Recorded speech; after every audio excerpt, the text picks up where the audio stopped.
playoff game right here. Your home for Boston Celtics basketball. WBC-FM and HD1 Boston. There's the Sports Hub, Beasley Media Group station. Sports Hub headlines. Presented by Celsius Energy Drinks.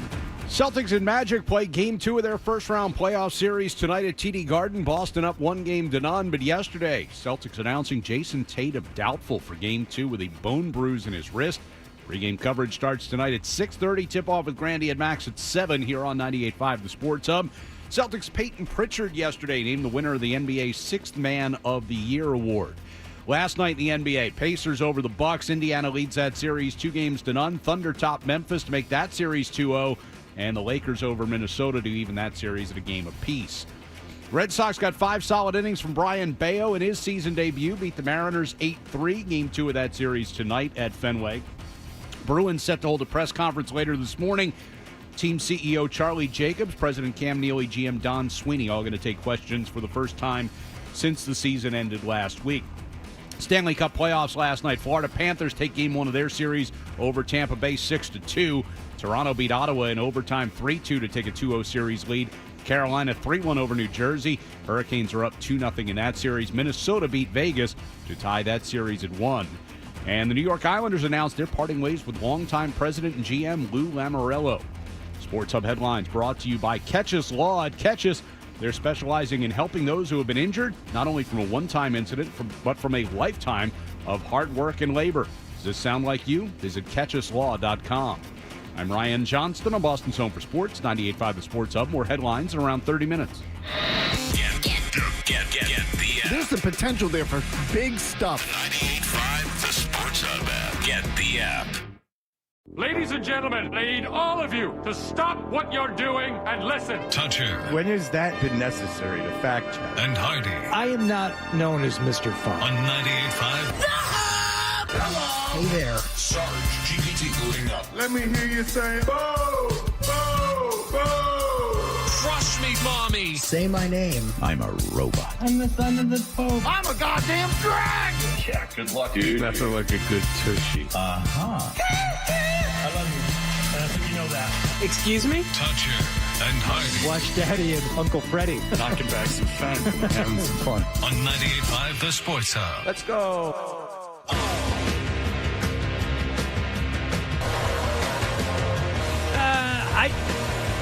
It's that. Yeah, it's the one that's red. That's the one. Michael Holley, first day on the radio. Hey, Michael, I know this is new to you, this whole sports talk radio thing, but It's on. now address the I audience. got it. Address the audience as a Hey, everybody. plural. There you go. What's up?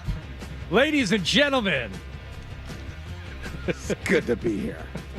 It is good to be in the building. Toucher and Hardy. Which almost didn't happen. Without Fred, without Wallach, but Ryan Johnston back, and today Michael Holley joining us. I think you were here for like a couple of days. Today, Yes. tomorrow. Here tomorrow. Nice. Here tomorrow. All right, buddy. Good. I'm ready to go. And I thought when I couldn't get in the building, I was like, this is hard. I blamed you immediately. You I was blame like, me. well, yeah, I was like, we used to chat. We used to text every now and then. He hasn't texted me. All of a sudden, my card's not working. Was there an interaction that I had with Hardy that wasn't positive? So I pulled up your text as as I was getting ready to text him. Like, I wonder where Michael is, because normally when you're co-hosting, you and I get here about the same time. I think you've beat me in here before. I'm like, a little odd. And our last exchange was, you sent OMG. I said, I actually made Fred uncomfortable, and you texted back, that's even funnier. Yeah, I'm telling you. I don't know what it was. No, it was a bit. It was something you did on the radio. It was so Is it the thing that we're not allowed to do anymore? It was so good. Oh, it was. Oh, it was. Loved it. Yeah. Loved it. I remember exactly what it was. I was driving. I said, I have to stop. I'm going to stop. It was. And I must text him right now. Hardy's legitimately like, we're getting a legit Hardy laugh. It was funny. Because it was funny. It was so out of line. It was so bad. He When didn't know what to was do. it? What's the date on those Fred texts? didn't know what to do. Well, okay, I could feel his, like, he was like, I was like, ooh. You I and haven't seen this side of Fred. Fred is usually just kind of okay. You and I have talked and worked together since then, but for some reason we haven't texted in some 11 months. Yeah. Okay, I guess maybe because we're actual humans and sometimes we just speak to about it. He could have held back about it. He could have held back a little bit, but you nailed it. Full-throated, more than happy to deliver that line. And you didn't know what was coming. Every time it's like, okay, here's the, you're rooting for the wrong answer, RJ. You're rooting for the wrong answer to hear what the put down was going to be. So Right. they were like a rotation, like 3 or 4 of them. Yeah, there was like a bestiality remark and, or calling someone a racist. It didn't make it, what I think made it, and yeah, I'll say it, okay, is that it didn't make any sense. There really wasn't a lot of logic to it. You're just trying to come up with the worst thing to call somebody. I wondered, okay, I love Hardy. Hardy's a friend of mine. What goes through his mind? I was thinking about process. Yeah. Like what inspires him? How is he inspired to come up with this? I don't. I was amazed. Are you familiar with Dr. Steve Brule? The John C. Reilly character that he used to do on Tim and Eric, right? It was the Tim and Eric Awesome Show. It was on for about 10 minutes, Sunday nights on Adult Swim. Sweet berry wine. Exactly. And it was this 10-minute show. It was weird as weird can be. I mean, if you're a fan of I Think You Should Leave, this was weirder at least twofold. Weirder than that show, okay? And John C. Reilly started doing this character called Dr. Steve Brule. And he's this very hapless, dumb guy who has a TV show. And it's really funny, but you don't know why. And somebody in an interview asked John C. Reilly, it's like, where did you come up with Dr. Steve Brule?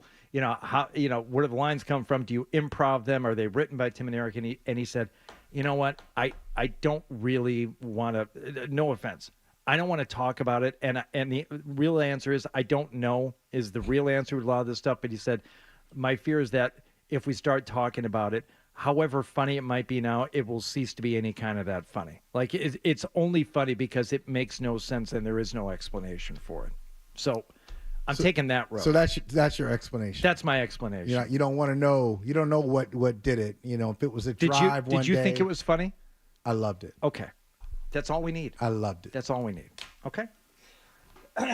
Why couldn't you get in the building this morning? Well, back to you. I mean, I don't know. Is it the 11-month gap that we had? You were here last fall, I'm sure. I was here before. I was here a couple of weeks ago. Where was and that? my card was working, and then just trying to get into the building this morning. I'm like, okay, let me try a different door. Couldn't get in. And then I told Nick, I said, I got this great idea. I had this great idea. Couldn't get into the building.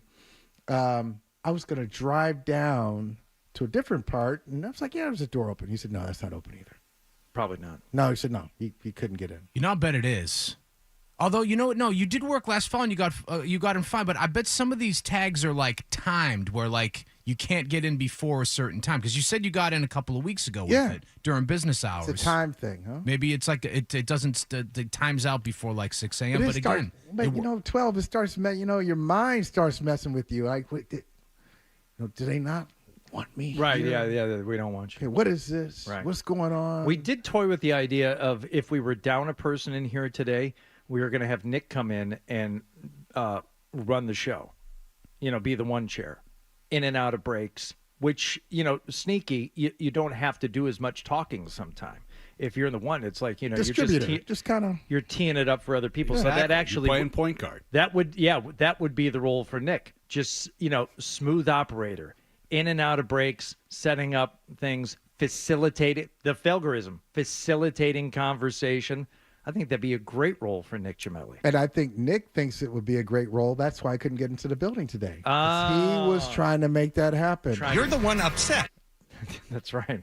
So he didn't want it. I'm sorry, Nick. It's going to happen, though. It's going to happen. One of these days.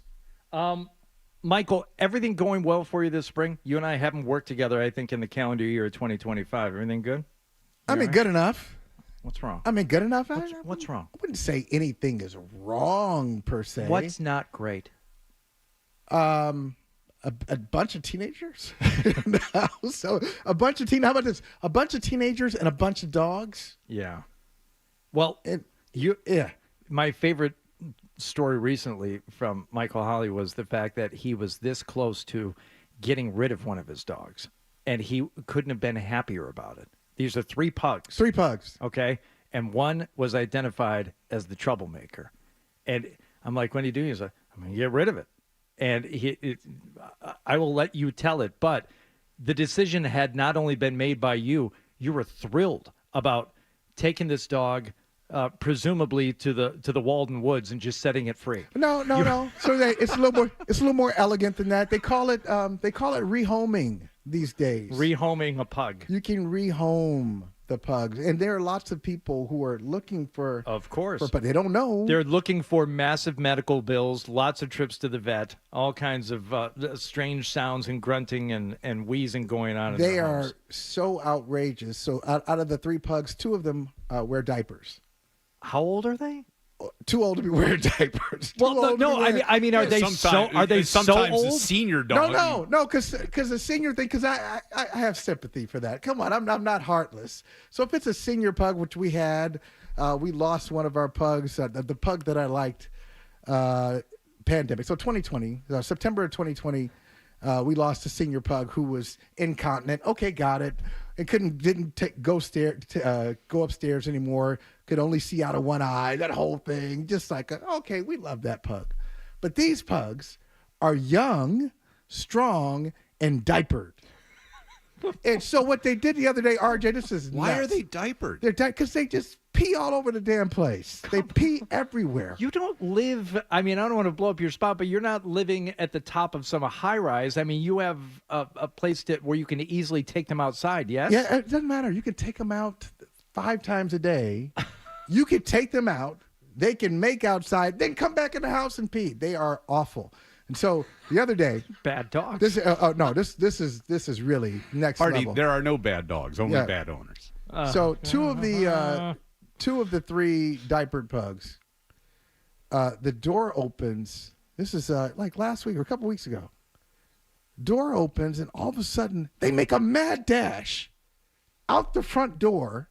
It is at night. Mad dash out the front door, diapered, and then run. They just run around the neighborhood. And my wife is like, oh, we have to go find the pugs. I said, do we? Do we? So, we're looking around. Help me out just for a second here, because I want more information. I've been around pugs. I've never had to chase after a pug. And even in my advanced years. They're not supposed to be fast, but these are. Come on. Seriously. You can't run down a pug? No, they sprinted. It was dark. They sprinted. They don't have any legs. Into the street, like down the street. So, of course, everybody in the house is freaking out again. I'm like, I have so many opportunities to move on from these dogs. God doesn't want this to happen. And so, we're driving around, looking for them. And she's, Poppy, where are you? Pumpkin. Oh, that's worst. Poppy and Pumpkin. Yeah, so you have to be calling that out. So those names out on the city street. We see a kid walking down the street. He goes, "Hey, can I? Who are you looking for? What are you looking for?" He said, "We're looking for a couple of dogs that just kind of unleashed, run around." He said, "Are they wearing diapers?" Oh, no. No, those are just wild dogs from the neighborhood. He said, I saw them back there. And so we got the diapered pugs and brought them back home. So you asked me how I'm doing. That's how I'm doing, my friend. That is how I'm doing. So will they make everything in the diaper, or will they just pee? They pee. Okay. And every now and then, they'll drop a little something in there for you. But most of the time, they just pee. So if they're in the house, they're wearing a diaper. If they're around me, if they're going to be around me, put a diaper on. Put a diaper on, because I just don't want to see it. I don't want to deal with it. And you thought you were out of your diaper years. That's right. And it's a big day when you're finally. We're done. We're done with the diapers. We're done buying the diapers. I say that to parents all the diapers. time. Don't you say it's a game changer. Once the kids, when the kids can say, when they can talk, when they can tell you why they're upset, even if you don't want to hear it, if they can tell you what they're feeling, hey, I'm hungry, I'm tired, I want to go here, and they're potty trained, woo, we're floating. Now, it's not that it's easy, but it's easier. You can manage things. Yeah. So I thought, my youngest is 12, and she's a girl, which means she was potty trained long before. Sure. Long before. Girls, yeah. I'm with you. In terms of parenthood milestones, there's, the ability to get them out of diapers when they can tell you what they want. To me, with, 2 kids, this is a 2-kid milestone.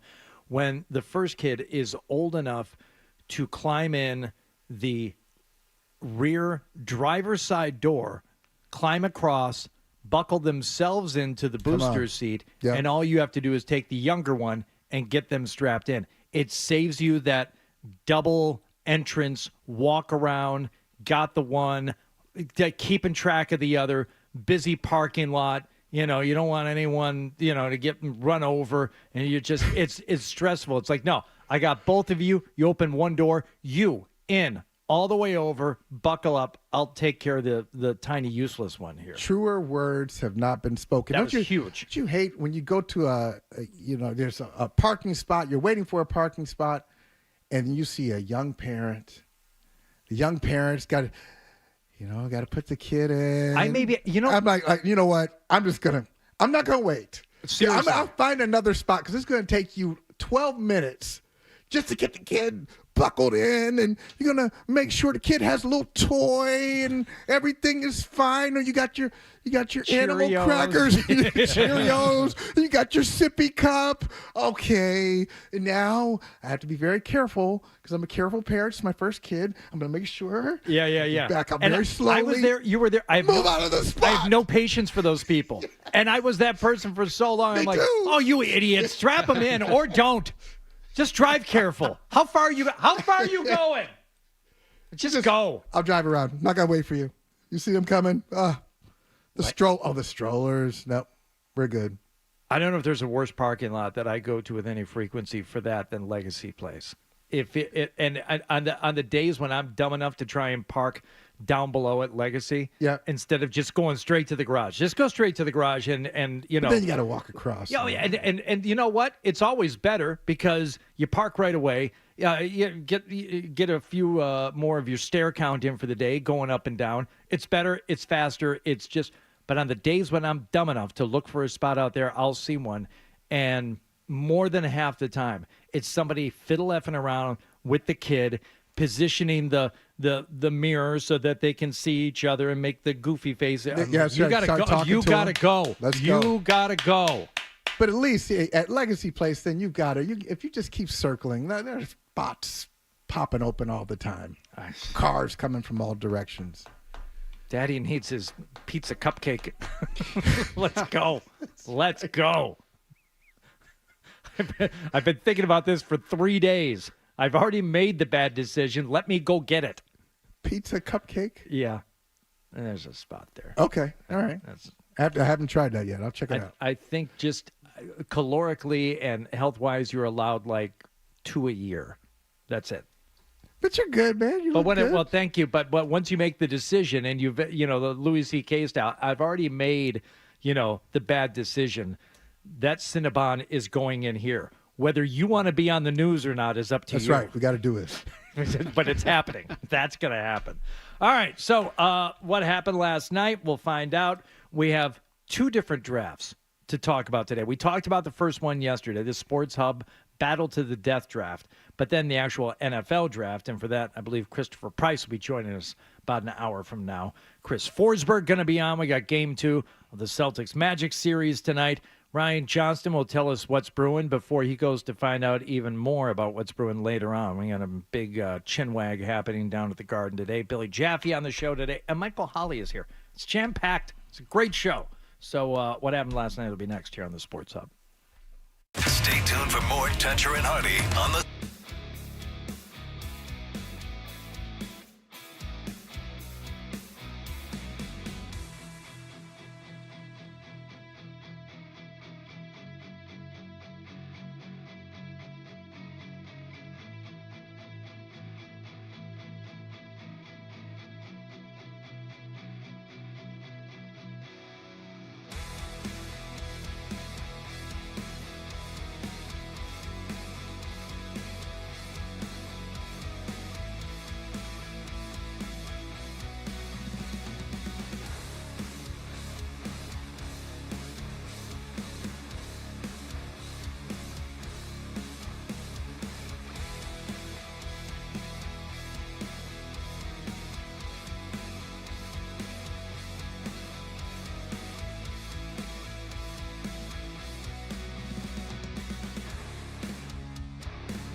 call of the game at 7. Celtics playoff basketball presented by Charles D. Sheehy. 3 in the air. Go. This is your home of Boston Celtics playoff basketball. 98.5 The Sports Hub. You said you wanted to hear more music in the morning. Never had to knock on wood, but I never had it yet. No, you said you didn't want to hear more music in the morning. Okay. Here's more Toucher and Hardy on the Sports Hub. Did you catch a game last night? All right. What, in fact, happened? I'm looking at the 5-day forecast. Look at this. Nice. 70 today, 72 tomorrow, 74 Friday. Right on. What happened last night is brought to you by Leonard Hair Transplant Associates, where your hair doesn't have to be a game of what happened. Change your lettuce, change your life with Dr. Matthew Lepresti at 1-800-GET-HAIR. Ryan Johnston is here this morning to tell me and Michael Holly what happened last night. Ryan? I think we're going to kick off with some sound that I believe we played on Monday. Okay. Jason, first of all, how's the wrist? What happened there on that play? It's all right. I just fell on it. Jason, did you get an x-ray on that? What was the result of that? Yeah, it's clean. It's good. Okay. All good. Clean. Good. This was the play in Game 1 against the Magic where Caldwell Pope went up and with his left hand viciously and violently grabbed the arm just above the elbow of a rising Jason Tatum, who was vulnerable in that position, going to the rim, spun him like a whirling dervish, slung him to the ground. Slung him. And he landed awkwardly. I'm trying to sense if you're being sarcastic. I'm not being sarcastic because I think you and a lot of people I heard that night on the telecast have lost your minds. But we'll get to that in a moment. He's okay. Was the all good upshot of that? Nice clean X-ray. All right, everything's great. All right, so we'll no see. problems going forward. We'll see you in Game 2 on Wednesday night. Right. Well, maybe. What happened? What happened? What happened is he's got a bone bruise in that wrist, Hardy, and is now doubtful for Game 2. Not questionable, doubtful for Game 2. So maybe you're right. One game into the playoffs. All right, game. This was a wrist that had bothered him before. Okay, this is something that he has kind of dealt with on and off a little bit. Number 2, the Joe Mazzulla meme of him yelling "Get up" from the sideline, I think is fascinating. I think it's strange. Don't you? I didn't think it was strange at all. The head coach. You don't know what happened, Joe. You're not a doctor. So get up. Maybe. What if I can't? I don't know. Like when he first fell, and I did not think it was a dirty play. The result of it is unfortunate for the Celtics. But when he fell, I thought, is it his back? Is it his? I looked at his arm, so I said it's either his back because the way he was just kind of positioned there, or his wrist. I don't know. Sprain? Break? Joe Mazzulla certainly doesn't know. From the sideline, your coach is saying, get up. He's laying on his back. And holding the trainer back. Holding the trainer. So if you're going to say get up, go ahead and say get up as the trainer goes out there. Holding the trainer back, and you can see him mouth something like to the effect of, don't go out there, right? Yeah. Stay here. And this is where Joe's, I think, jiu-jitsu training comes in. Yeah, thank you. All right, exactly. I think so, too. I'm just going to hypothesize for a moment because the rest of the time when we're speaking on the show, we know exactly what we're talking about in totality. This time, just in this one particular instance, I'm going to stray from that a little bit. Something tells me that Joe Mazzulla feels if you're injured, the best thing you can do is to get up. Right. Whether you are hurt, injured, debilitated, in real trauma, the best thing for you is to get up, right? Get to a standing position for all kinds of reasons, right? To show the other team you're not that hurt, to show the other team that you can't hurt me, that it's better for you physically just to get up. The more the more time you spend, languishing on the floor, the worse off you're going to be. So get up. Well, Get up. That to me, his reaction to it looked like a father who has had enough. This is the 5-year-old who's throwing a tantrum And then there's every that. time they skin their knee. It's like, this is not the end of the world. Get your ass up on your feet. There's that, too. But okay, but I can appreciate that from Joe Mazzulla. This is what I want to know. What do the trainers think of that approach of just letting a guy writhe on the floor? Just for job security purposes, they probably don't like it. All right, but I should say that's B. That's B. If everything can be fixed by just yelling "get up," what do I need my little kit and my gloves for? Right. Okay, so that's B. That's not the most important one. I got these cool black surgical gloves. I already got them on, Coach. Let me go out there. I got an A for you. So that's B. A is Bill Chisholm just spent $6 billion on this team. He's there sitting on the side. How does he feel about Joe Mazzulla? I know his wife is obsessed with our Joe. That's what she said. I'm obsessed with Joe Mazzulla. I wonder how he feels about the head coach holding the trainers back as the best player on the teams on the floor. It could be no big deal. You might be, as a Celtics fan, you might be one of those Celtics fans who says, oh, these guys, they're not tough enough. Or you may be someone who covers the National Hockey League, and they go too far the other way. They play through injuries, and then the most annoying day on the calendar is when a team is eliminated from the playoffs. You know I'm right here. Stop me when I start lying. Okay. When a hockey team is eliminated, we get the trickle of news. Oh, this guy was playing with a punctured lung. Oh, my God, he's such a hockey player. Oh, this guy had a torn ACL. Oh, this guy had this. Okay, so now you tell me after the season's over, he's playing hurt, I'm supposed to celebrate it. No, there's nothing. There's no honor in playing with an injury that will compromise you in the short term or in the long term. I just think it was stupid. I think it was stupid for Joe Mazzulla to do that. Okay. It is it's a tad bit annoying that you don't know anything about these guys during the regular season, and then a day or two after the season find out, well, it turns out he only had one lung, the entire season. Turns out he was playing, without a spleen and a liver. Right. So if you're wondering why he had 0 points and he was a -6 over those last 3 games, that's why. Right. But I'm bum.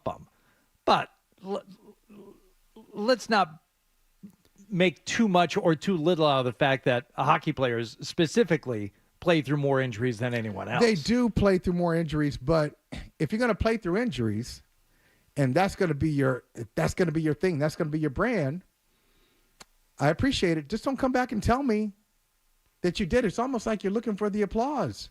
So you're going to do it. If you play through injuries, you're saying no excuses. Okay, no excuses. So you feel like it's an excuse. It is. Fact, right? Yeah. So if that's what you're going to do, all right, let's not talk about it. But you want both. You want to play through injuries, then you want to come back and get some postseason applause for playing through injuries. I know I'm not supposed to say this because he's a saint in these parts. I'm a Patrice Bergeron fan. I am. But remember, what was the year he played? Was it a punctured lung or something? Yeah, like he that? had broken rib, punctured lung. So, he had like 5 things wrong with him that would have put the rest of us in bed. Right, and should have put him in bed too, because I heard about it and I said, the organization knew this, and they let him play. Now, I mean, I know Patrice Bergeron's tough. I don't need him to play through that to kind of validate what I already know about him. Great player, tough player, but at some point, it's up to the organization to say, no, we're not going to do it. So to bring it back to Tatum and the whole pain tolerance thing, yeah, don't play. Don't play if you're listed as doubtful and you're hurt. There's no honor in playing hurt, so somebody can come back and do this whole Willis Reed thing. Oh, he went out there. He scored 4 points, but he set the tone. I believe that he scored 4 points. I believe that that exact name was uttered by Cedric Maxwell. Oh, sure. In the moment, and he was serious. Can we pull that? Can we pull the Grandy and Max call from the Tatum injury from the other night? It should be. And should so be Monday. And the flip side is that Paul Pierce, when Paul Pierce got hurt in the finals, first game of the finals in 2008, he wasn't hurt. He thought he was, but he wasn't. So that maybe we need Joe Mazzulla to go back to time travel back to 2008, and when Paul Pierce is writhing there on the baseline, we need Joe Mazzulla to take over for Doc Rivers and say, "Get up!" Come on. And he would have been right there. I want to find the exact. If do you just want the get up? Because I have that. No, get up. You want the full call. Ryan's working on the full call. I want Max referencing Willis Reed. Oh, I see. You want the okay. Which I believe he did in the moment during the game, if memory serves. But long story short, Tatum doubtful for Game 2 tonight. Once again at the Garden against the Orlando Magic. Right. Okay. They shouldn't need him. It should be fine. Right. Well, that's it. I mean, that makes the decision about what to do with him a lot easier. If you feel like you win the series with him or without him, then okay, then he sits until he feels better. That's fine. Yeah, I think he sits until Friday. Was today Wednesday? They play again on Friday. Travel day tomorrow. Play on Friday. I think he'll be there in Game 3. But okay, Game 2, no. All right. So there we go. Other NBA action last night. I believe the Lakers felt poorly about their effort in Game 1 against Minnesota. Is that fair to say? Because they came out with a vengeance and took over in the first quarter last night in Game 2. Reasserted themselves. Doncic goes off for more than 30, almost gets the triple-double. LeBron James going coast to coast, getting steals, making layups at the other end. And now it seems like maybe, just maybe, the Lakers could end up, as I thought maybe they could months ago when they first made this move. They're not going to make the Western Conference Finals. I don't even know if they're certainly not going to make the NBA Finals. Could they play spoiler for a team like Minnesota early on in this playoff run? Well, Minnesota is supposed to be playing spoiler to them because they're the.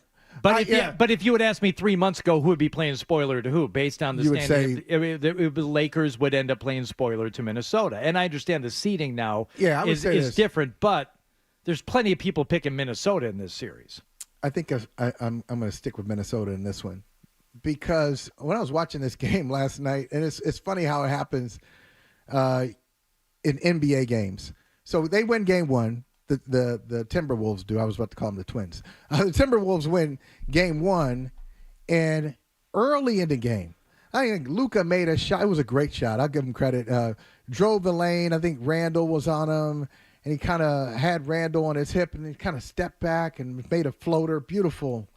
Half-court shot, just in the half-court set, and they were up by 20 at that point. I could just see it on the looks of the Wolves' faces. Yeah. We got our one. We got home court advantage. Yeah. Hey, we're not going to come back. Yeah. We're not going to overcome a 24-point deficit in this game. All right, so we'll take them back to Minnesota, and we'll probably win both games there and win this series in 6. I think the problem for the Lakers in this series wasn't a problem last night. The problem for them is their lack of size, and Minnesota has it. Yes. And you can throw LeBron at them and Luka. It's not going to create size that they don't have, and it's gonna bite them. Right. Here's Max from the Game 1. I'm not sure this is going to be a flagrant. I don't think it was. I mean, as the Kentavious Caldwell-Pope pulls at his arm coming through, you want to call that. Carter swatted, but he was swatting at the basketball. Look at the back arm, though. When Caldwell-Pope pulled him, he didn't need to do that. That's not a natural basketball play. Look at the arm, and what he does, he pulls Tatum. Okay, I'm still not mentioning Willis Reed there, but that was my point about this foul originally, is that he pulled him. To say that they shouldn't even be looking at this, which is what the national commentators were saying. I don't know why they're taking a look at this, because he wasn't playing the ball. And I understand plays like this happen in the NBA where you get up and you don't get any ball. You just get arm or you get wrist or whatever. He reached up and he pulled his arm. Okay? What happened as a result? He ended up going down and landing a little awkwardly. If that's not worthy of at least looking at it for a flagrant foul, then I question what game you've been watching here for the last 10, 20 years, because that's what they look at now. This is what officials look at. Whether it should have been called a flagrant or not, that's a different conversation. But to question whether or not they should even consider it, they look at everything. Yeah, you should look at everything. I agree with that. Now, you were at, I know you're a Michigan State guy. Were you a Michigan State? Were you in the state when the Bad Boys were doing their thing, or were you pre-Bad Boys, or just right in the thick of it? Oh, you're talking like 89, 90? Yeah, You're talking about the back-to-back championship? Okay, all right. You're talking about Isaiah and Lambeer? So did you have a problem with the thought, and it wasn't just Detroit, but they were like the poster boys for it, no layups, no dunks. Are you okay with that? It was a different time. You were okay with it, and you're not now. I got it. That's what you're saying. No, it was a different game. The game was called differently. Yeah, but I think that was. I still think you can't allow dunks like a dunk or layup. KCP is what? What is he? 6'2"? I don't even know how big he is. 6'2", 6'3". Tatum 6'8", 6'9". He's going up, trying to get the ball, trying to prevent the play, not going to take him down and grab him by his shoulders. But I'm not going to let you just come in here and dunk, because we're the Orlando Magic, and this is all we got. But in 2025, if you do that, and if you stop somebody in midair and grab their arm, it's going to be at the very least looked at for a flagrant. It was a foul. A flagrant is a bit much, but okay, if that's the way the game is going to be. It's not a Draymond Green level flagrant. He didn't kick him in the nuts while he was in the air, but he did something. All right, we'll get the headlines here from Ryan Johnston. More what happened last night coming up next here on Toucher and Hardy.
toucher. Dressed like a gorilla. Half Hardy. A big, beautiful ball of flame. And a whole lot of Boston sports. And I have had many offers to become an insider. Sports Hub.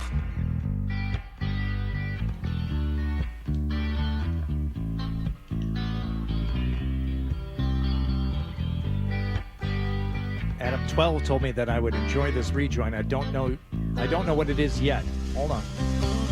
Give it a moment. Aaron requested this be added to the mix, and when he mentioned this artist, I said, I'll bet this is an artist that Hardy had an affinity for back in the early 90s. This was their big hit. Doesn't seem like 12. Doesn't seem like he's enjoying it right now. I'm just going to tell you. We're not going to get to the hook, but it's Bittersweet by Big Head Todd and the Monsters. Oh, yeah. Big Head Todd guy now? No. No, He's not feeling it. I can tell.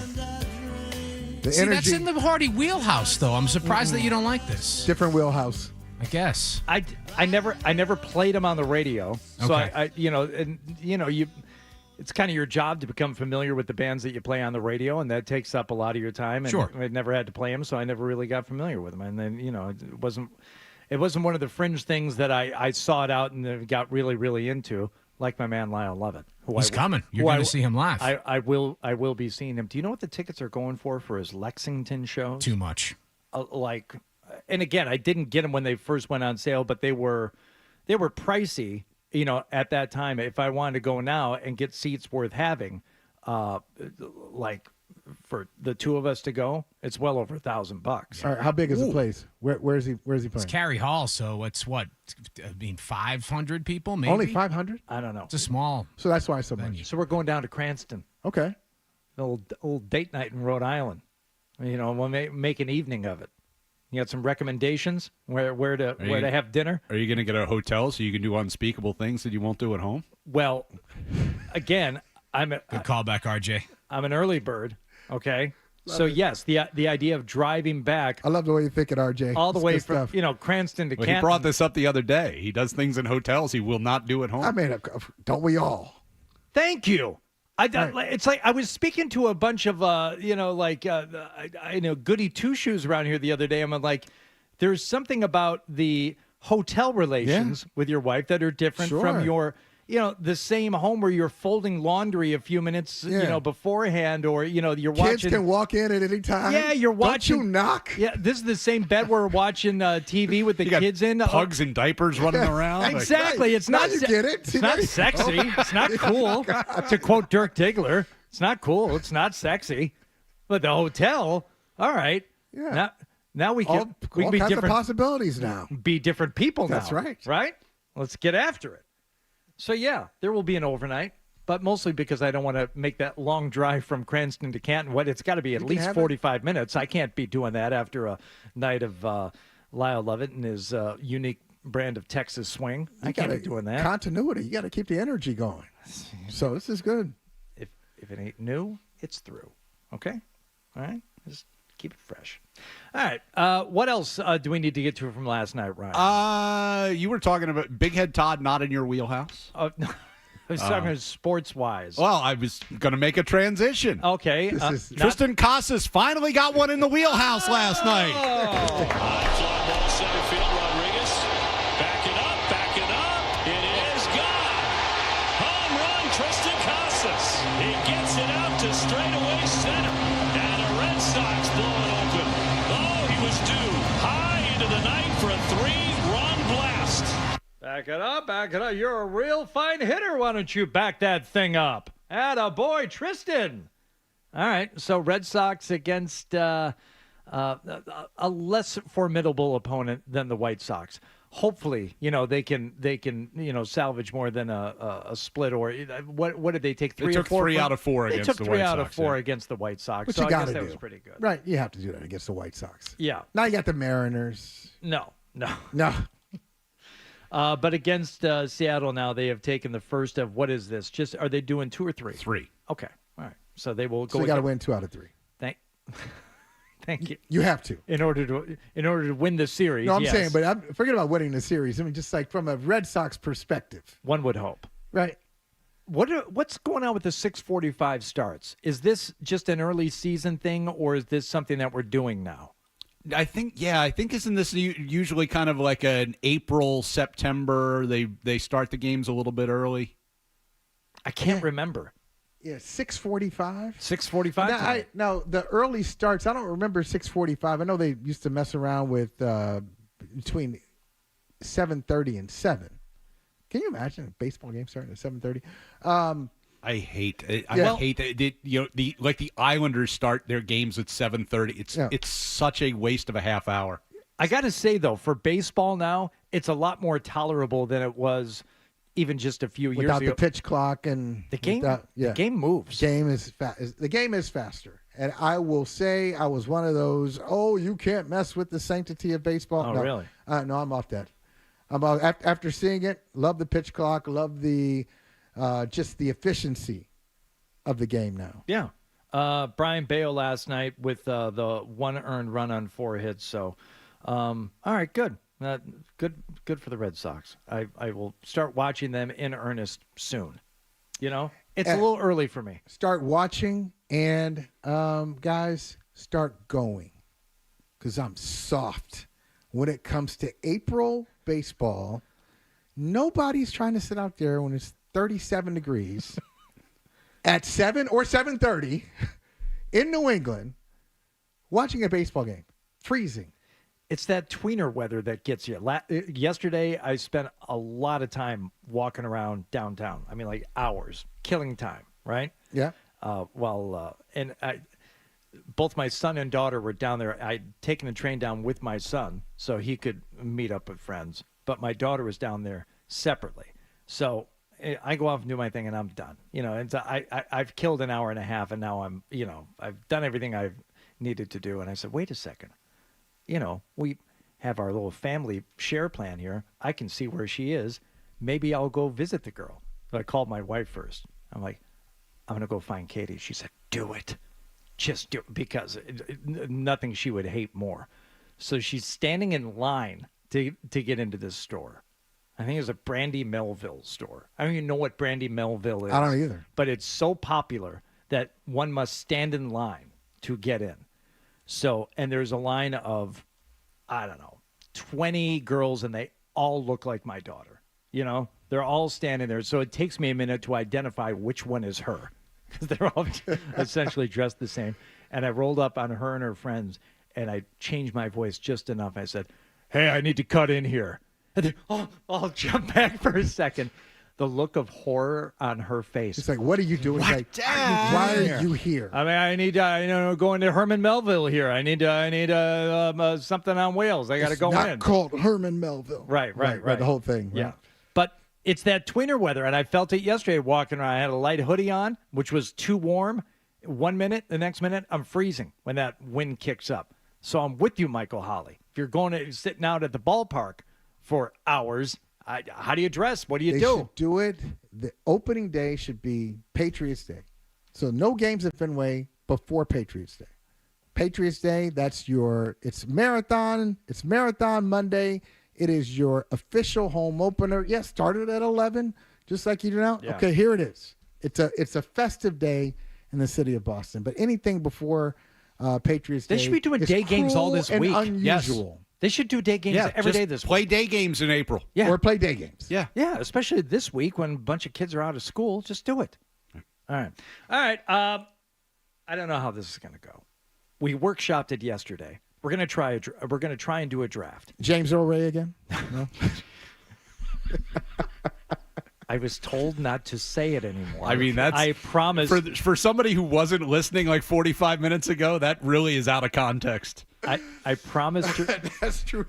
to remove the piece of production so that it would never get aired again. So every time you say it, it brings it back. It brings it back, and I feel like I'm getting in a little bit of trouble all over again. And no wonder my key card doesn't work. Okay. Yeah, right? Yeah.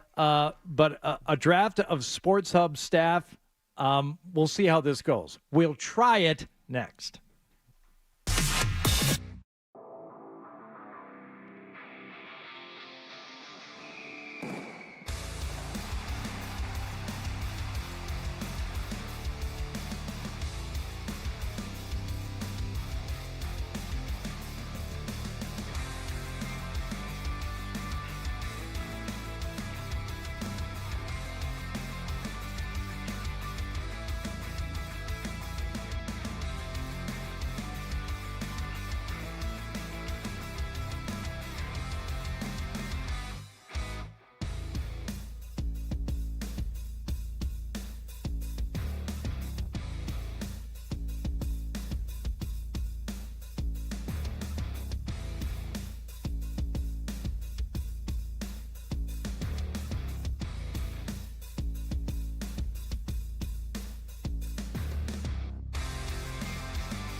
This is Boston's home for sports. Holiday 3. Good night. Jalen forces it up over Somebody tied it.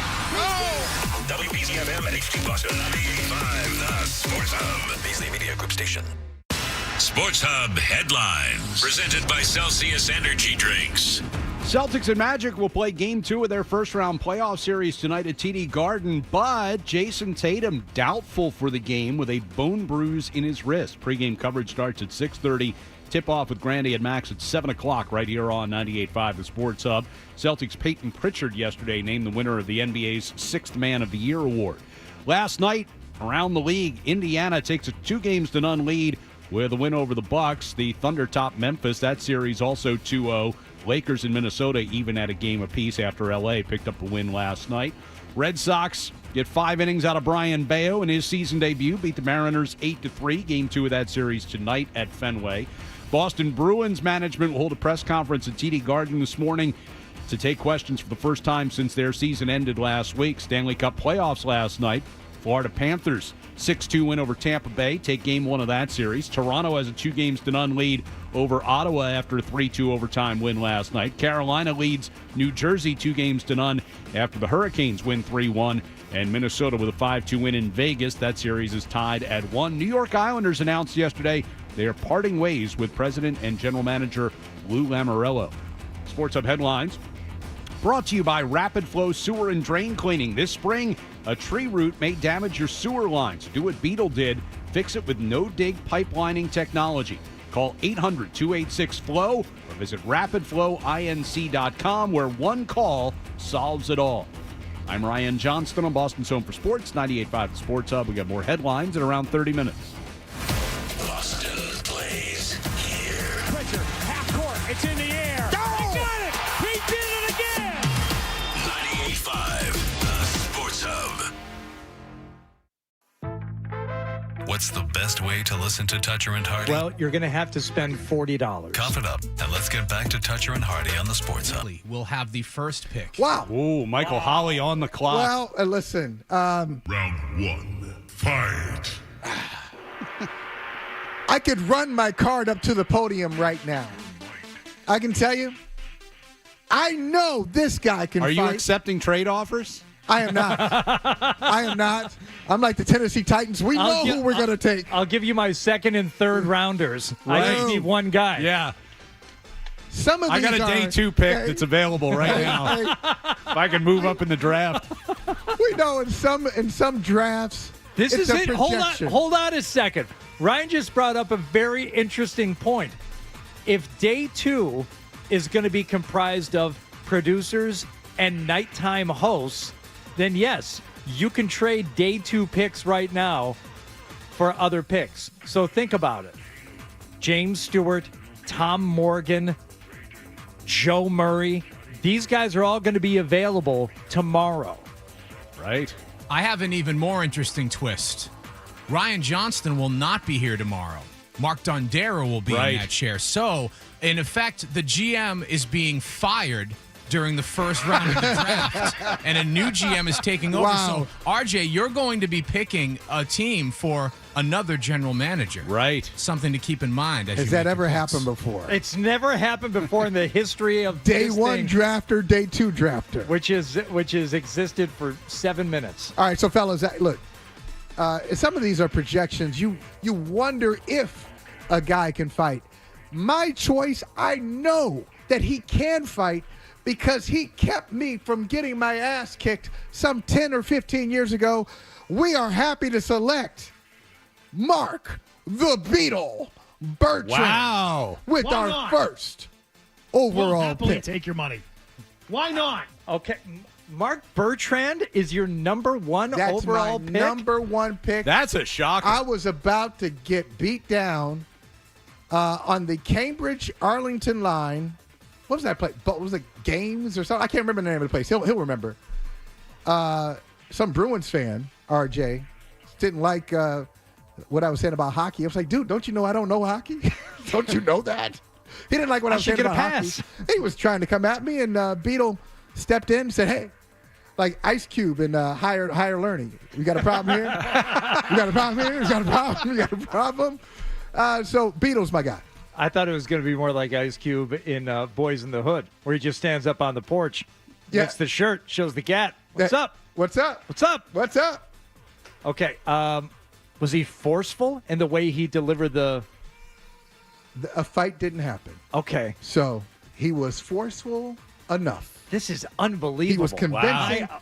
I got the Beetle, and I'm happy. Confounding all of the mock draft experts. I really a shocker. A shocker. Michael Holley with the number 1 overall pick in the Sports Hub Deathmatch Draft. I just came up with the name. Oh, and it rolls right off the tongue. It. Mark the Beetle Bertrand, the number 1 overall pick. Wow. Okay, who's picking second? Ryan Johnston has the number 2 pick. Well, I mean, I feel like, he dropped right in my lap. It's now. Why did he drop? There's a sound bite right there. There's some that will be used. There's some behavioral concerns, perhaps, in this. Like, now I'm starting to question. Like, what did Holly know? Oh, inside our scouts that he passed over the clear number 1 in the draft. Our regional scouts didn't like it. Some things didn't check out.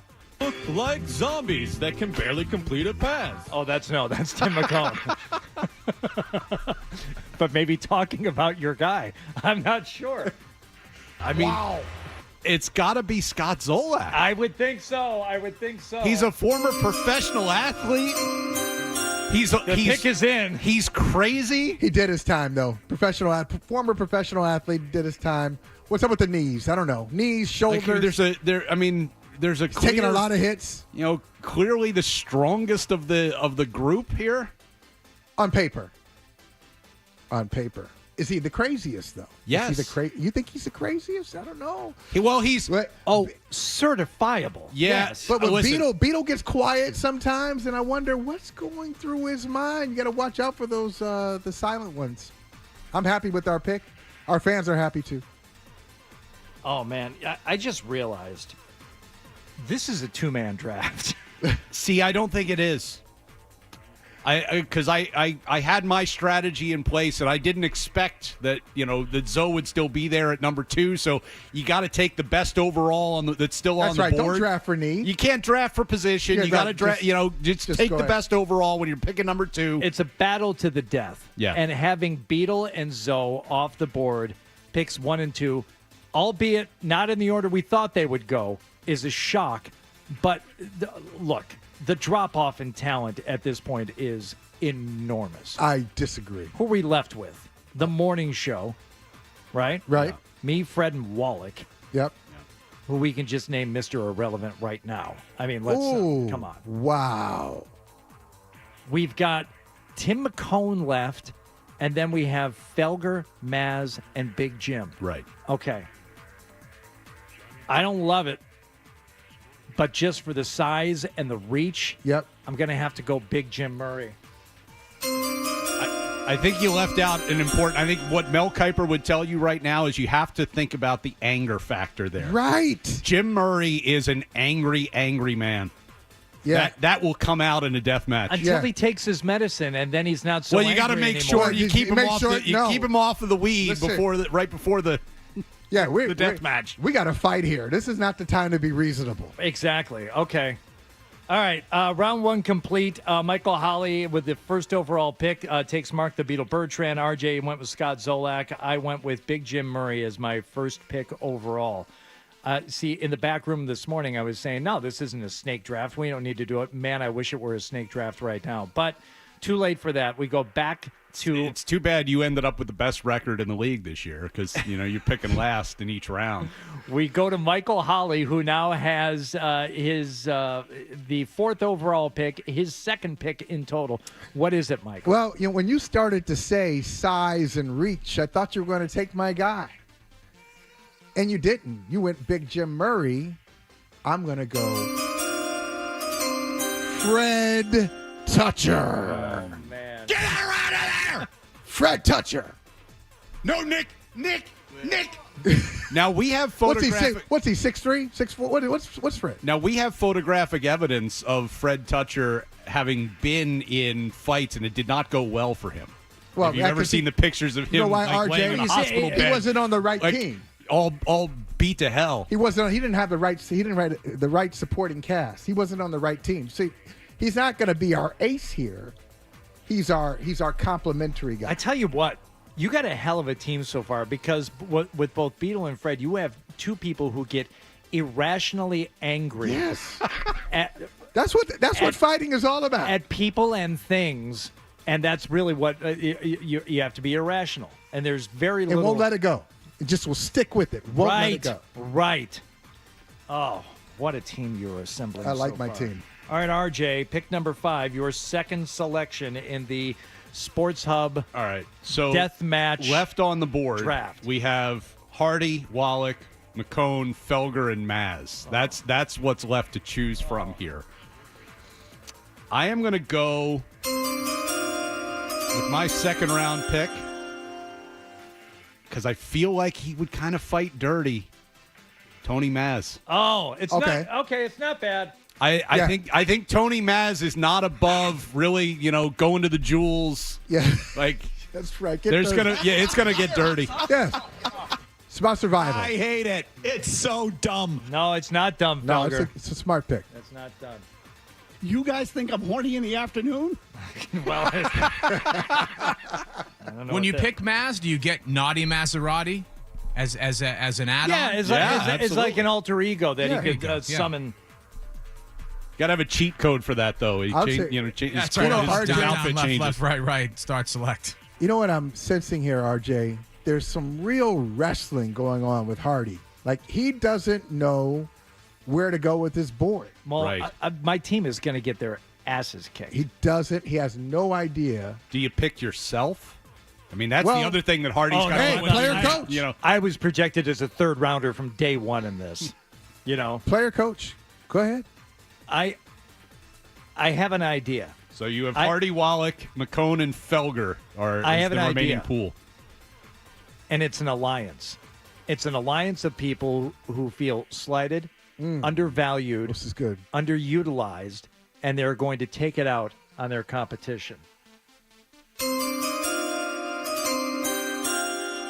And he's in very good shape because he just ran a marathon. Tim McCone is my second pick, 6th overall. I thought about in the Sports endurance Hub factor. Deathmatch draft. So who do you have on your team? He's got Big Jim Murray and Tim McCone. Murray and McCone. But these Okay. Okay. These two guys have been playing, third chair their entire careers now. And you know how to speak to them. You know their language. You know their triggers. I probably did it longer than the two of them, so I know. You're not appreciated. You put in so much stuff. People don't even understand what you do behind the scenes. Right. Okay. I mean, This is your opportunity. I like my guys. I just don't know that I like them to actually live through this. We have one more round to get to, which we will get to a little bit later, but Christopher Price is going to be joining us next. Unless he wants to talk about this draft as opposed to the actual NFL draft. And if that's the case, we'll just continue next here on the Sports Hub. You're listening to Touch.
An enticing explosion. 98.5, the Sports Hub. We go to camp with 4 quarterbacks right now. Beetle being first overall. I've seen him in action. I've That seen was a him. stunner. Okay, that was a stunner. I believe in him. Okay, so he's got firsthand knowledge and he has, information. I worked out the player. Yeah. I went there. Other scouts and other organizations didn't have. The only thing I will say about Fred Toucher being the steal of the draft, Chris, is when is the fight going to take place? Will it be any time before 8 a.m.? Will it be immediately before or after his nap?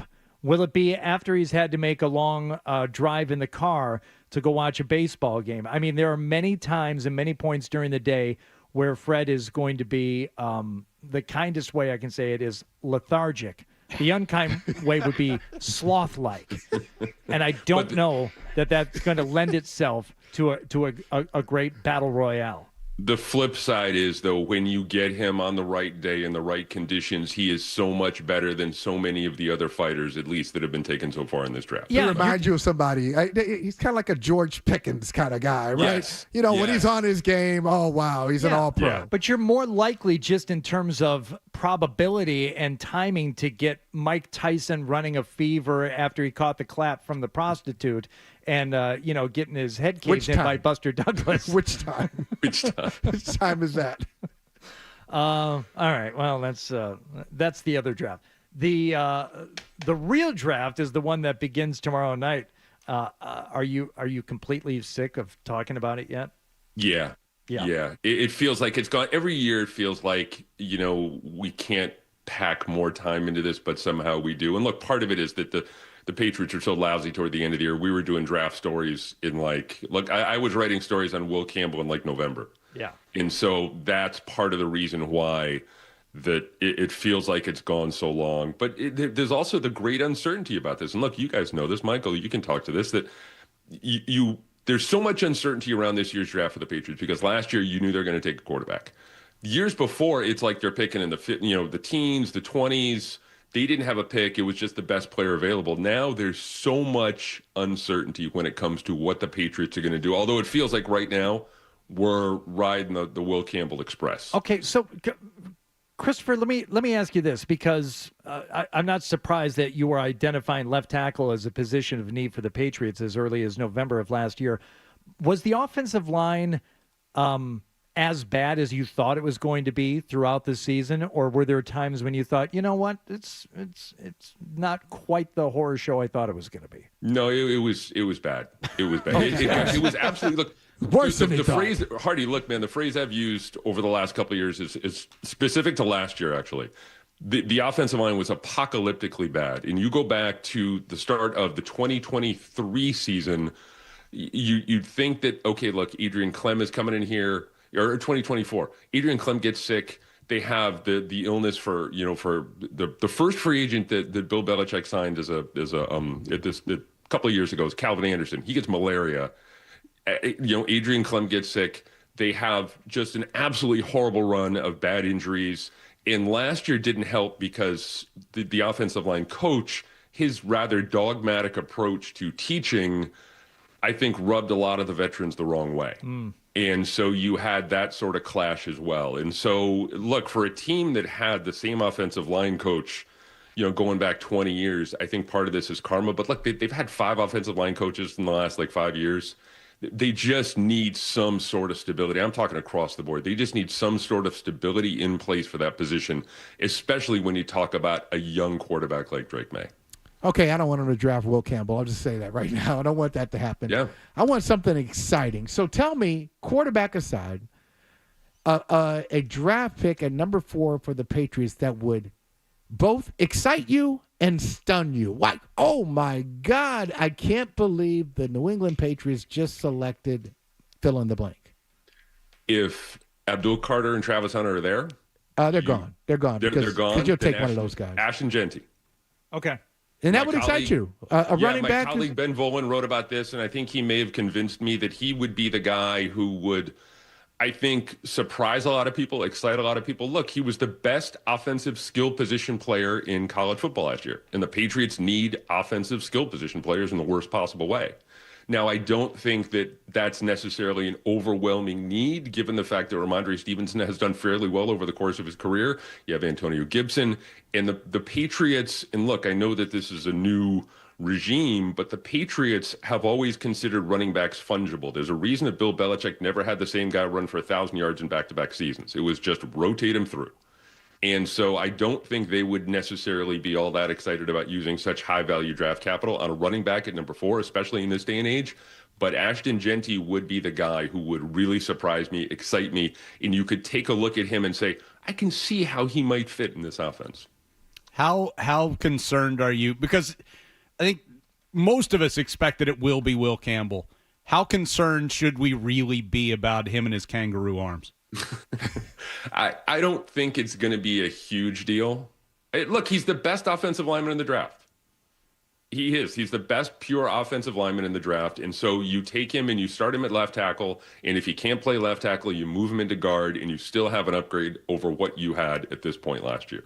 So you feel relatively good about acquiring a guy like that, and I think that's the ultimate position of need for them, offensive line, as we just talked about, and he's the best offensive lineman out there. And so I think there's a natural marriage between the two. Again, it's not a very sexy pick. It's not a very exciting pick. It's not going to sell a whole lot of season tickets, but the flip side is you get a guy who is an absolute, who's an absolute, fills an absolute area you need on your roster. Well, see, this is the problem. This is why I don't want them to draft him, because that phrase you said, it just bothers me. Now, if you said he's the best lineman in the draft, now I'm getting excited.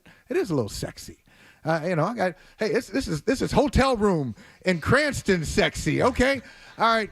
He's the best offensive lineman in the draft, but then you said if he can't play tackle. Wait a minute. I'm picking fourth. And there's a possibility that the guy I pick can't play the position I picked him to play. I don't like that.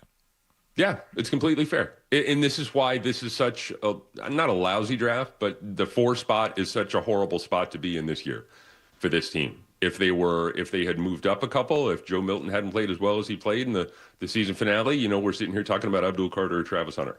I think that they want to trade down out of 4, but I think it's going to be next to impossible. I heard Mike Reese on this show yesterday talking about how, it only takes one team. I think it would be extraordinary if some team offered them, whether it's the Raiders at 6 or, you call up the Cowboys and I know the Cowboys really want Ashton Genty and you try and engage them in a conversation about Ashton Genty and you take their 12 and you move back and you can still get an offensive lineman and then maybe you get another second or third pick.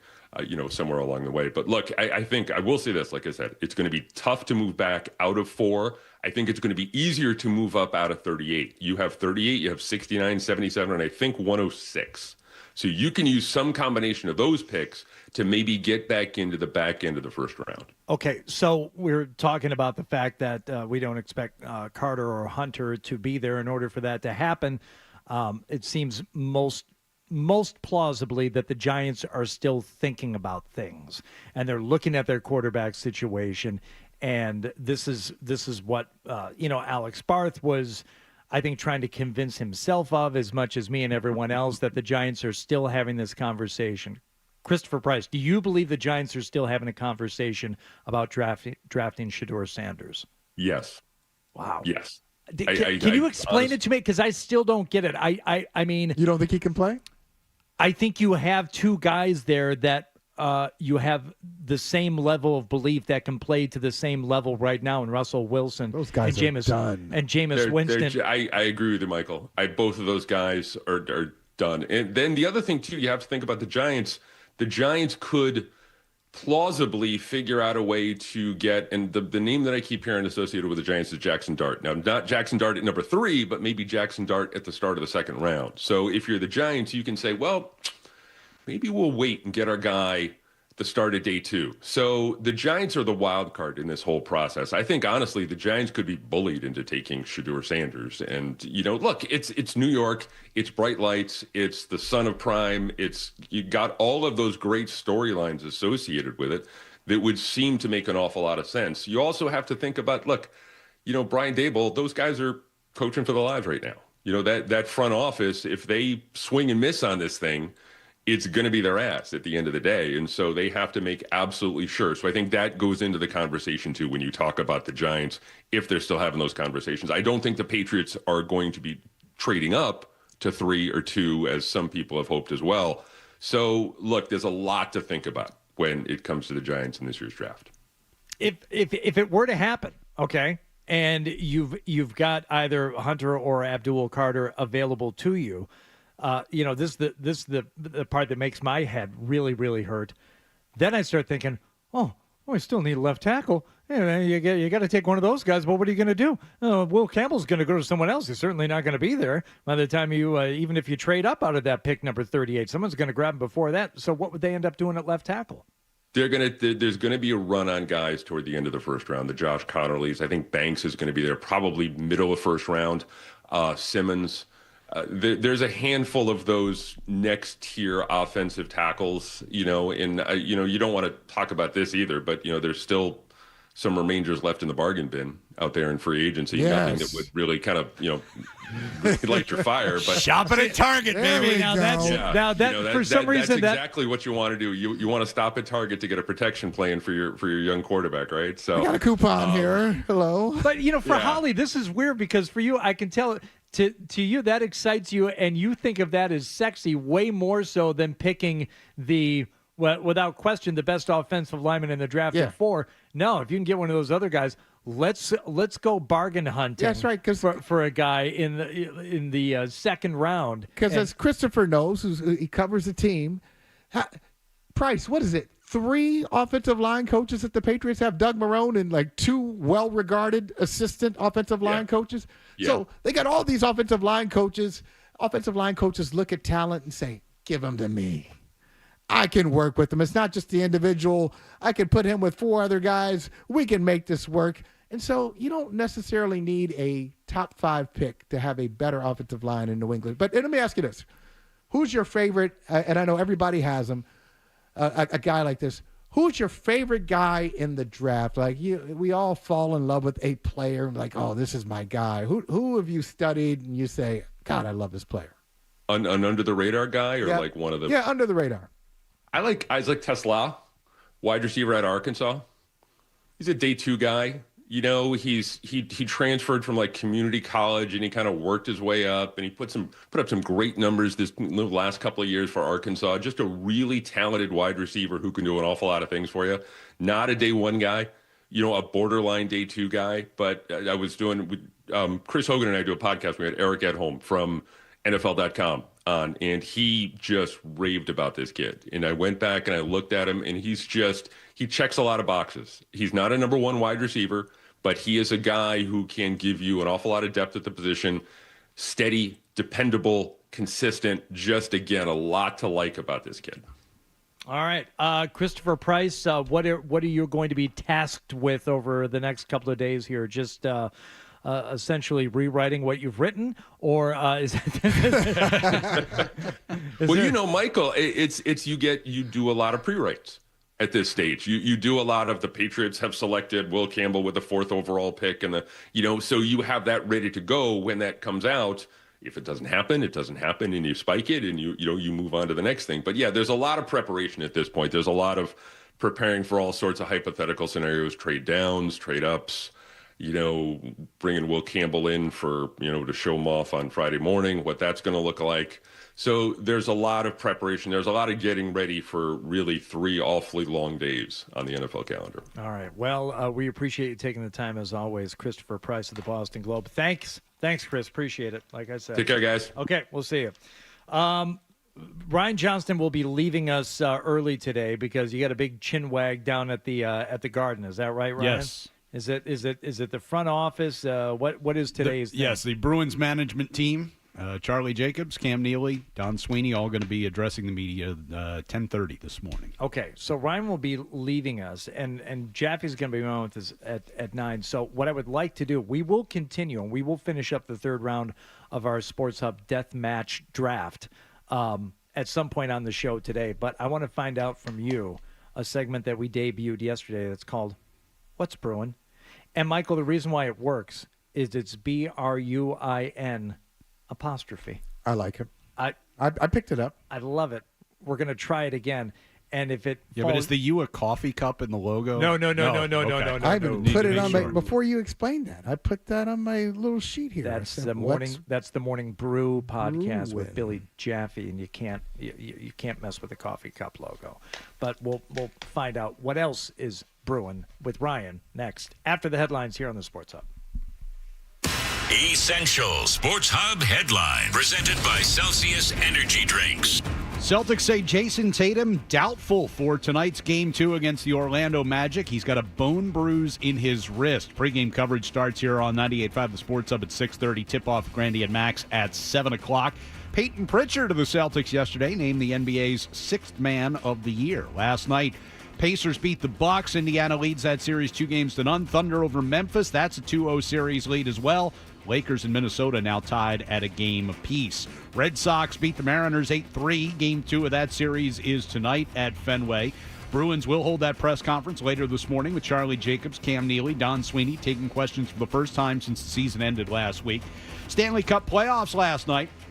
Florida Panthers win Game 1 of their series over Tampa Bay 6-2. Toronto beat Ottawa in overtime to take a 2-0 series lead. Carolina 3-1 winners over the Devils. Hurricanes lead that series 2-0. And Minnesota and Vegas now tied at 1 after the Wild beat the Golden Knights 5-2. In the NFL draft starting tomorrow night, Titans GM Mike Borgonzi said yesterday the team has decided who they're taking with the first overall pick and said they are not entertaining trade offers. Sports Hub headlines are brought to you by Harpoon. Bostonians have seen a lot of firsts, like Harpoon, the first brewing license in Massachusetts, and New England's original IPA, crisp and citrusy with the hoppy flavor you love. Harpoon, firsts are forever. 21 plus, please drink responsibly. I'm Ryan Johnston on Boston's Home for Sports, 98.5 The Sports Hub. More headlines at 8 o'clock.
Fred describes himself in 7 words. A guy in tights and a cape. And Hardy with blunt honesty. I am not known as Mr. Fun. Toucher and Hardy continues on the Sports Hub.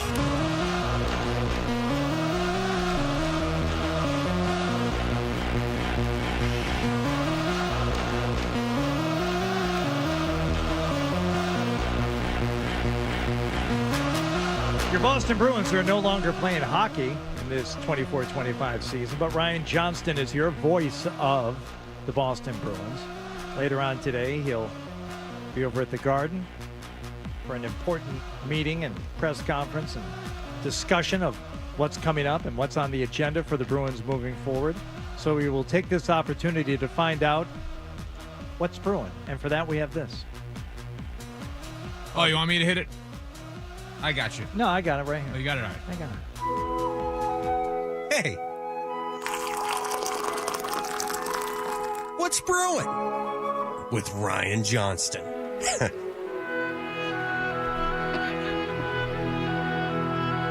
the calm before the storm and the big meetup today at the Garden. Will there be a storm today? Will anything be announced or discussed today that ends up really ruffling feathers and causing all types of conversation and wild accusations and chairs flung later on today, Ryan? Well, I mean, that's a given around here. Well, There around will here, always be something that will, I mean, sure have the tongues wagging on the afternoon show. But. I'm sure. But are you expecting anything today in terms of a major admission announcement? Anything going to happen today that would really be news? I would think that there's got to be some addressing of the coaching situation. Number one, okay, is Joe Sacco going to be retained? I know they've said he will be in the mix. That would be a stunner. But what that would be stunning if he were in the mix or retained. If he's retained, yeah. I would expect today that they announce that he's coaching search is no on. longer the head coach, and we thank him. He took over a tough, the whole thing took over a tough situation. It could have gone off the rails. I think it did, but they don't, and so they'll say nice things. But I can't imagine they could bring him back. No, I mean, listen, things really went south with the losing streak right before the trade deadline. Not even talking about the 10-game losing streak after the trade deadline, but. He kept it afloat for about as long as you could keep it afloat. And ultimately, the team just wasn't built to win this year. And so, listen, I give he and his staff a lot of credit. I know how hard they worked, and especially down the stretch, to try and get every last drop out of the team that they were dealing with. I mean, you had basically half a roster that was full of players who are currently playing in the playoffs down in Providence. So, ultimately, it wasn't meant to be this year. Not on them, but I think I'd be surprised if there wasn't a major change of direction in that regard. Okay, you mentioned something yesterday about, and it's obviously been talked about a lot, the holdout, for lack of a better word, of Jeremy Swayman and how he was, he was not at camp. He was, a late arrival, and while they're getting the contract worked out, took some time to ramp up. Do you think there was any holdover in terms of his teammates? And it had to be from the coaching in the front office a little bit. But any ill feelings toward the goaltender once the season got started, once they got into it? I don't know. I don't see anything in that regard. I know some of the things that people kind of grab onto, and the comment that Marchand made about the contract situation at the beginning of the season, and the issue with Zadorov toward the end of the season. That was kind of a big one when Swayman looked like he wanted to fight, and Zadorov was asked if he, what do you make of Swayman going out there to stick up for his teammate, and Zadorov said, "Is that what he was doing?" Right. I mean, again, they brushed it off. They didn't mean anything. We get along great. Yeah, Zadorov came out the day after, as we continued that road trip, and made it a point to address it, even though nobody asked him about it. He, turned to Fluto Shinzawa, and he's like, "Do you want to ask me about the quote that you blew up?" And it seems like something is there, though. I mean, Zadorov did say it. He also, and this kind of gets probably lost in the shuffle of the breakup day last week, unprompted, Zadorov was asked about, why free agents would choose to come to Boston right now, and he rattled off a lengthy list of things. He without, any prompting, he said, we've got one of the best players in the world, pointed over to David Pastrnak, and he said, we've got one of the breakout stars of the league right now in Morgan Geekie, and he said, we've got one of the best goalies in the world. Doesn't mean I like him. You don't have to like him. You like everybody you work with? Yeah, of course he does. What's brewing? What's brewing? Do you think he's one of the best goalies in the world still? I thought this time last year, I said, they got to sign him. Now I'm like, God, why did they sign him? Do you think he's I think that he top 10? I think when he's on his game, he certainly is. And there were times this year where he was. It didn't happen often enough, and I think he would tell you that himself and has said that himself. That said, I mean, you sit and watch all 82 games. The number of major mistakes that were made in front of him defensively this year, I don't care who you had in net, you were not going to get Vezina caliber performance out of that goalie because the goals against was just going to be too high. Did not have the level of help. And listen, what's brewing with Ryan Johnston? Jonas Korpisalo, minus a couple of rough starts down the stretch when the team was really, really dragging. He had a good year as the backup. His numbers aren't all that different from Swayman's. I mean, he had some really good. But he's not good though. Korpisalo? He's pretty good. What? He's pretty good. Look. All right, look at his last 2 years. What was it? I'm not talking about before, about this year. Yeah. 24, 25. Look at his 23, 24 numbers. Well, yes. I didn't watch playing for a bad Ottawa team last year. Okay. I didn't watch. 2 years before that, playing for a really bad Blue Jackets team. I mean, the It's numbers one of get those in. things- But Michael, this is what if you're asking me to watch other hockey teams that aren't playing the Bruins, that's a big ask. And this, I get it. It kind of plays into like Felger's whole thing about you shouldn't pay any goaltender top dollar because they're essentially interchangeable. I don't go that far with it, but a goaltender can bail you out, but only to a certain extent. If your team's defense sucks in front of that guy, you're going to give up goals. It's just the way of the world in the NHL. And so I think there was a lot to that. I don't think Swayman was as bad as people make him out to be, but I also don't think he was as good as he needs to be. All right. What's brewing? With Ryan Johnston. Yeah. This reminds me of Hardy. You ever listen to those late night, back in a different era, late night hip hop shows? Oh, yeah. On the radio, special mix, and you're listening to a song like DJ Run a Lot, DJ Special Mix. The drop-ins were just less than seamless. Right. What you're saying? Yeah, a little bit. Who's next? Exclusive. Who's the next coach going to be? I have no idea. Come on, give me 2 names. Come on, give me some hints. Jay Pandolfo. Well, all right. So I'm going to go back to something that Bob Beer said on the hockey show this weekend because we were talking about this. And he said, tell me what type of team you want to be next year, and I'll tell you who the coach is likely to be. So are you going to draft, develop, bring in young talent, that kind of thing? If so, Jay Pandolfo makes sense. David Carl at Denver makes sense. Some of those guys who are more developmental coaches and are used to dealing with younger players. If you are bringing in veteran guys who you think you can reload and get back into the Stanley Cup conversation, then you're looking at guys who have more experience in the league. Then you're turning to Peter Laviolette, Rick Tocchet, guys Tortorella. who. What's that? John Tortorella. Yeah, I don't think Torts is going to be on. How many teams top has of the Torts list. coached at this point? Is it all of them? 5, 6, all 7? of them except the Bruins. Yeah, is it 6? I think something like that. I mean, it's been a long time since Torts won the Stanley Cup back in Tampa Bay. Hey, what's brewing with Ryan Johnston? It's that self-satisfied chuckle at the end that really brings it home. Ryan Johnston, thank you. Chris Forsberg is going to join us next as the Celtics get ready for Game 2 of their playoff run tonight. He will join us here in just a few minutes on Toucher and Hardy on 98.5 The Sports Hub. Toucher and Hardy, 98.5 The Sports Hub. It's that time of year.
19-time world champion Boston Celtics are looking for number 19. Tatum pull it up.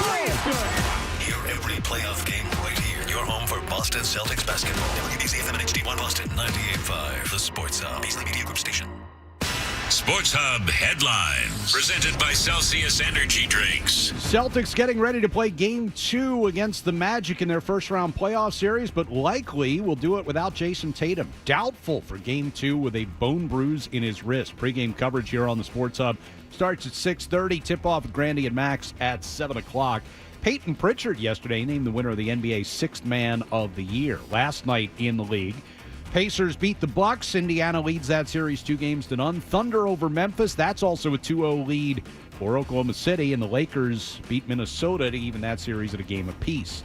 As for the Red Sox, they got an 8-3 win last night over the Seattle Mariners. 5 innings out of Brian Bayo in his season debut. Game 2 of that series tonight at Fenway. Boston Bruins will hold a press conference later this morning at TD Garden with team CEO Charlie Jacobs, President Cam Neely, and GM Don Sweeney taking questions for the first time since their season ended last week. Last night in the Stanley Cup playoffs, Florida Panthers win Game 1 over Tampa Bay 6-2. Toronto beats Ottawa in overtime 3-2 to take a 2-0 series lead. Carolina has a 2-0 series lead over New Jersey after a 3-1 win last night. And Minnesota topped Vegas 5-2. That series is even at a game apiece. Sports Hub headlines are brought to you by the 99 Restaurants. Visit the Nines the day after the Red Sox win. Get a free kids meal with every adult entree purchased. You gotta love the Nines. I'm Ryan Johnston on Boston's Home for Sports, 98.5 The Sports Hub. More headlines in 30 minutes. Boston's best sports talk. There's an app for that. Download the Sports Hub app for loads of stuff. Absolutely free. Connect with the shows, get podcasts, and more. Get it where you get your apps. Or at 98.5sportshub.com. Hey, if your alarm clock sounds like this, this is the show for you. Toucher and Hardy, the Sports Hub. Did you think there was something extra there? Or, Yes. What were you trying to convey? Yeah, to no, this there was man? something extra. It was about the second or third time that especially KCP went at him in that way. So, yeah.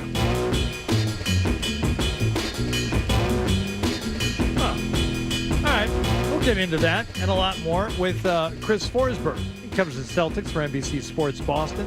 Talking Green with Chris Forsberg is presented by Bentley University, where good business begins and leaders come to learn. Chris, you're not here. What? You don't love us? You're afraid of Michael Holley? He intimidates you? Very afraid. What's the problem? I see enough of Holly, but no, knowing Holly would take the good chair and I would be assigned to Fred's little cave over there where you can't see over anything, I decided it would be better to Zoom this morning. Yeah, but I miss you, Hardy. You get buttons to push and sliders to move. You got knobs and levers? Yeah.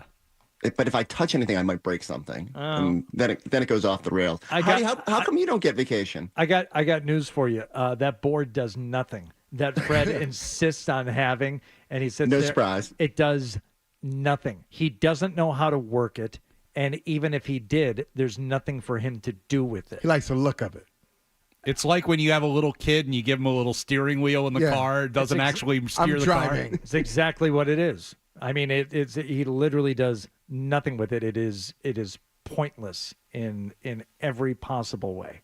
But It's like when Bono grabs the bass guitar for one song. when Madonna used to grab the acoustic and come out on Letterman, it's like, I'm going to actually play while I sing this song. No, you're not. She can't play? Madonna? What? No. How are you doing this to me?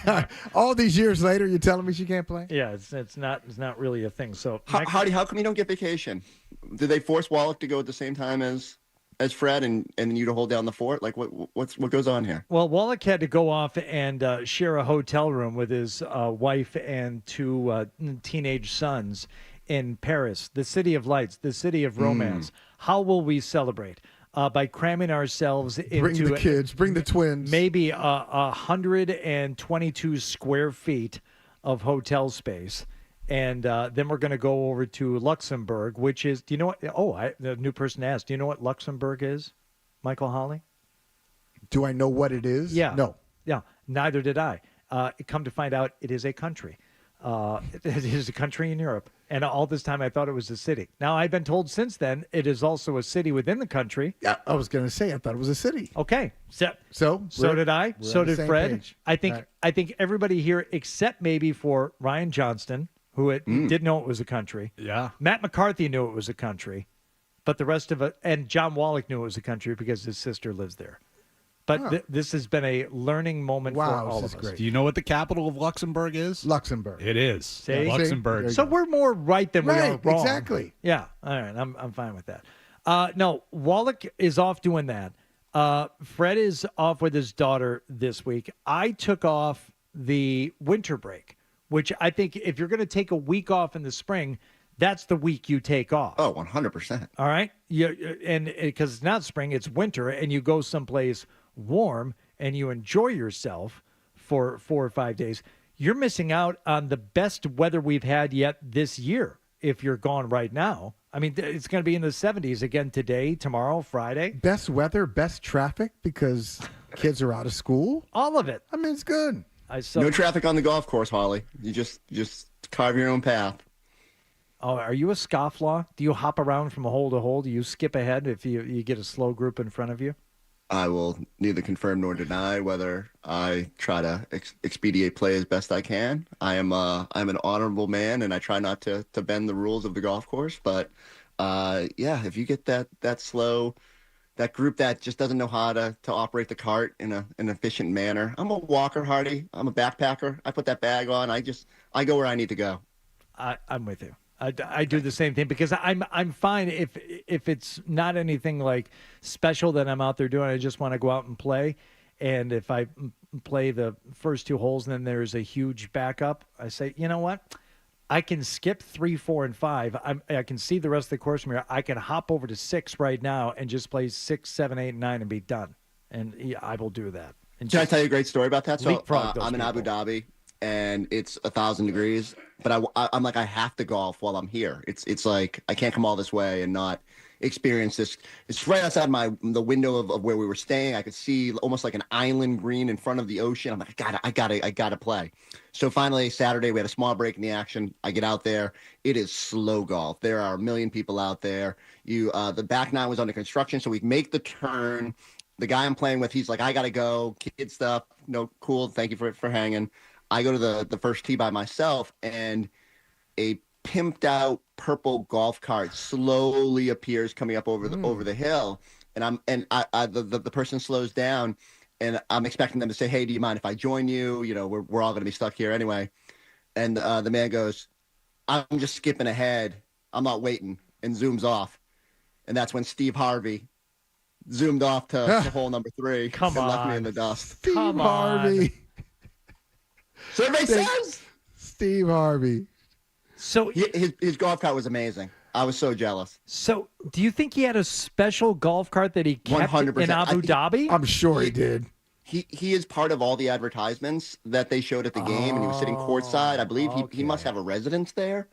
And I was never more jealous because Steve Harvey could have labored through 2 long hours of golf with me. And it would have been amazing. So purple golf cart. Was he also wearing an all purple suit to go with it? I believe there was flowing silk, and he had a much better attire than I did that day. His golf shirt has like 9 buttons on it. That's right. The original Kings of Comedy. That is still rocking that look. God, is it Family Feud money? What else? He had a talk show. Where else does Steve Harvey have his Steve money Harvey from? show, Think Like a Man, all that stuff. All right. Yeah. Oh, good for him. All right, Chris. Game 2 tonight. What's going on with Tatum? Yeah, it's slightly concerning whenever you see Tatum on an injury report because he just never pops up there except when the Celtics beg him to take a day off. Obviously he was in a little bit of pain when he hit the ground, even as Joe Mazzulla is screaming for him to get up. And I suspect that wrist doesn't feel great. And I think the only encouraging thing is if you look at the data, there's a guy on Twitter or X or whatever we call it now, Jeff Stotts. He's in Street Clothes, and he tracks all this injury data information, and it gives you at least a better guy, like when teams say 6 to 8 weeks, okay, what does that mean? Like, do you really expect guy back in 6 weeks or they return to so he tracks everything of, okay, a team announces an injury, how many games, how much time does a guy miss? And the injury that the Celtics have distinguished for Tatum has an average missed time of 2.6 days, and it's less than a game miss, which means that when people announce this, that sometimes guys don't miss any time, sometimes guys miss 1 game, maybe 2 games, but the average, and it might not be a lot of instances of this injury, but going back over his tracking, guys don't miss a lot of time. So that gives me encouragement that even if he's limited or misses time, that it's not a long-term thing. It's certainly better than a fracture. But given the fact that he's dealt with wrist stuff and it's impacted his play at times, and I can't remember, I think it might have been on the other hand, but he's been grabbing at his wrist for what feels like 3 seasons now. And so it's something to monitor. And it's not good when you go into a playoff and your whole season, it's like, oh, if we can just be healthy, you're going to win a title. And already you're dealing with, everyone's off. Like, the ramp to game 1 was all Jaylen Brown's knee, and now the whole ramp to game 2 will be Jason Tatum's wrist. So it's gonna fester until he goes out there and shows it's not a hindrance to his performance. I wonder if Joe Mazzulla realizes what he did for the hot-taking sports content industry by just screaming "Get up" to Tatum. I thought it was strange. I really do. I don't understand why he did it. Whoa, Holly. It's Joe Mazzulla. I know, but even in that situation. That's not even the 10th strangest thing he's done this week. No, but it's probably number one. It's probably number one given that Tatum is not going to play tonight. Now, if Tatum is playing, you say, oh, yeah, hey, Joe says he knew he wasn't hurt, but he says get up on Sunday, and on Wednesday his best player may not be available. But my question to you is, why do you think he did that? Because, well, one, and I mean, it doesn't really need to go much further, is it's Joe. But 2, it's because Joe doesn't like any perceived signs of weakness. Nice. Or at least that would be my guess, right? Like the guy who loves UFC and says he'll never tap out, and who doesn't want to, who embraces adversity, wants his guys to pop up in that moment and go hide in the back if they're injured. And so I suspect it's as simple as that. He just wants Tatum to get up. You're fine. Get moving. I don't think it was any more nefarious than that. Now, did Joe know in the moment what the severity of that injury was, or how much it was probably throbbing at that point? Probably not. But I don't suspect even if he did, he would have changed. Like, it's just what Joe does. It's not UFC though. I mean, I'm glad he's a fan of UFC. Okay, but but it's not UFC. I brought this when we were kind of dissecting this earlier. So number one. It could have been a bit of a parent to a child, like, get up, you're not hurt. Get up. I'm tired of this. Now, I don't know if it doesn't seem like Jason Tatum spends a lot of time writhing on the ground with fake injuries. So that one doesn't ring as probably likely to me as what you said, Chris, which is don't want to perceive any weakness. But I also think there's probably something in Joe's head that says, even if you are hurt, you're going to feel better if you get up. So get up. I see you grabbing your wrist. You're laying on your back and you're grabbing your wrist. How about this? Get up and we'll see how bad this thing is. Because the more time you spend laying on the ground, and he's all about all this stuff, the mind, body, spirit, connection, all this stuff. The longer you stay down there thinking about how hurt you are, the more hurt you're likely to be. So get up. Enough already. Yeah. Get up. Holly, what was wrong with it optically to you? He could have been hurt, which he was hurt. And as it turns out, he actually was hurt. Maybe wrong optically is the wrong phrase. Just odd, unsettling. And why? Okay, unique. See, this is what all of this makes sense, except for the one little caveat that we keep leaving out.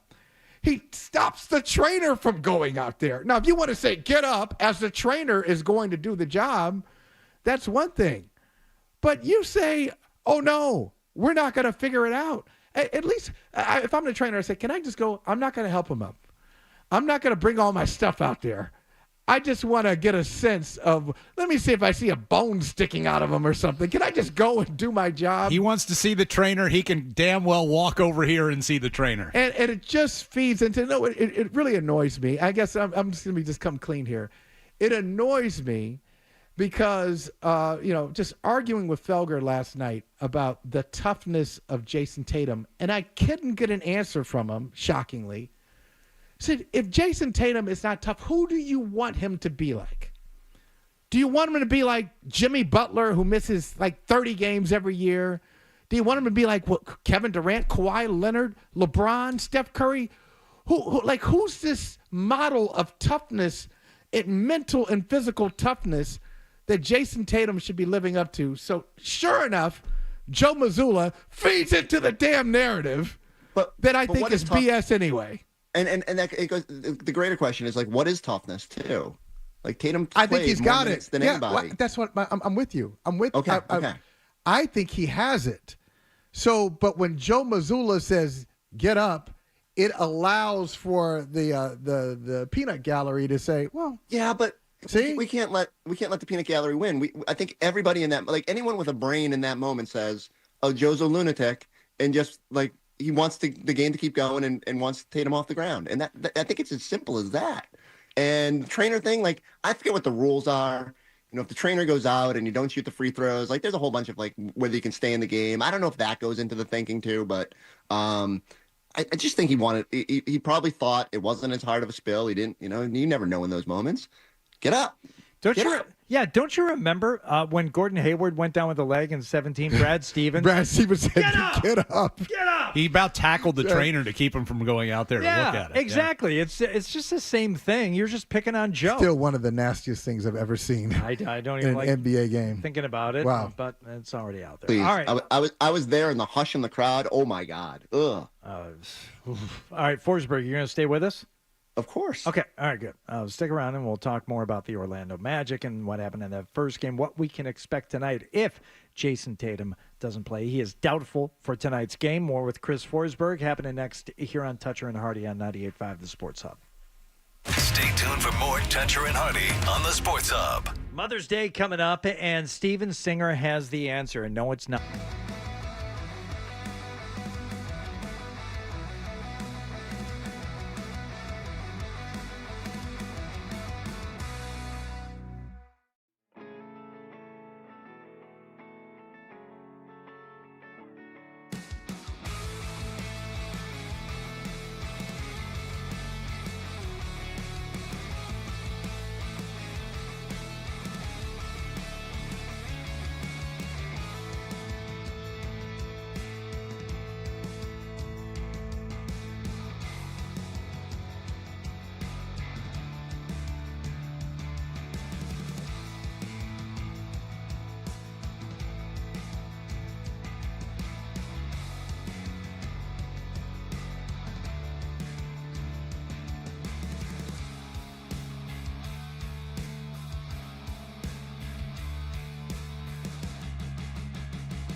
ATM. Is that Dutcher or is that Hardy? Kinda looks like a poodle. It's an effing poodle, dumbass. The Sports Hub. A team like Orlando might seem like The Celtics being, physical to an extent back, but what really impressed me was the Celtics defense in that first game. You are correct. The one thing I will say, and because we always say that teams are super physical, and usually it's because they're trying to mask a talent deficiency. Like Sure. they're trying to show, like, oh, we might not have as much talent as you. And undeniably, the Magic play a physical brand of basketball, and it's something we thought the Celtics would have to deal with throughout this series. There's a good physicality, and then there's like taking it over a little bit too far physicality. And I'm not even sure like the KCP one went over the line. There is an image of him like grabbing onto Tatum, which isn't a great optically, but like when watching the play, I wasn't like, oh, that's a flagrant 2 or anything.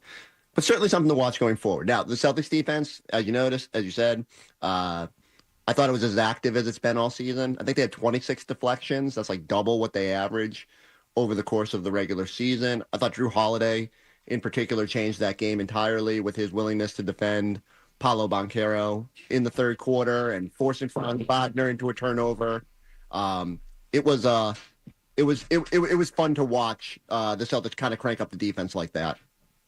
Out of all the teams in the Eastern Conference playoffs, I'll probably even go out west, but I'll just stick with the East.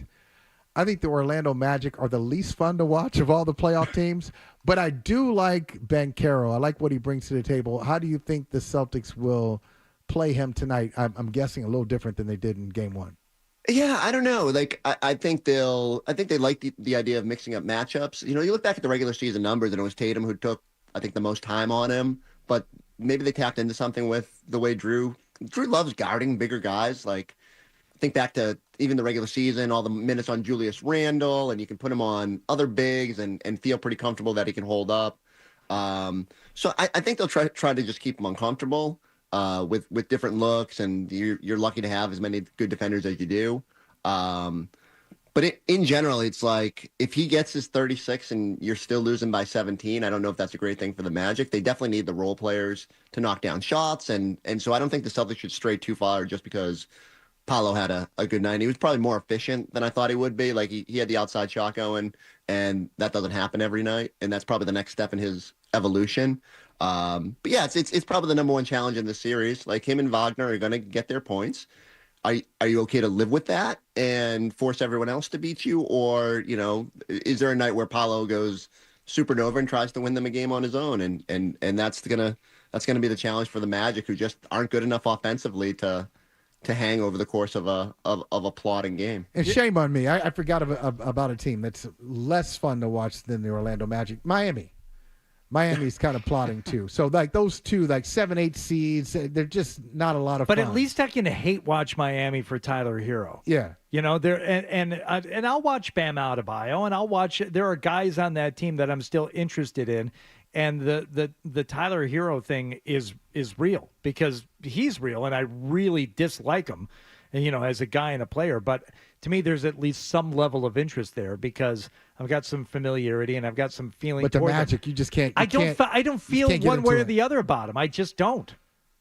It's tough to summon up any emotion toward them. However, I will say this, Chris. You mentioned Caldwell Pope and the foul on Tatum.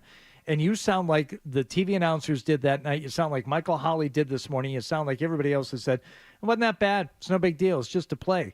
And I think in a league where now, not going back to the bad boys days, which Michael tried to throw in my face, and how, oh, well, you think that's wrong? It's a different era. This stuff, they don't let it slide anymore. And if a player, especially Jason Tatum, because the game is called differently for these guys, is in the air and a defender makes no play on the ball and instead just reaches up and grabs his arm and causes him to fall awkwardly, at the very least, that's lookable. For sure. They're well within their bounds to look at that as a flagrant. Now, whether it gets assessed as a flagrant or not, that's a different conversation.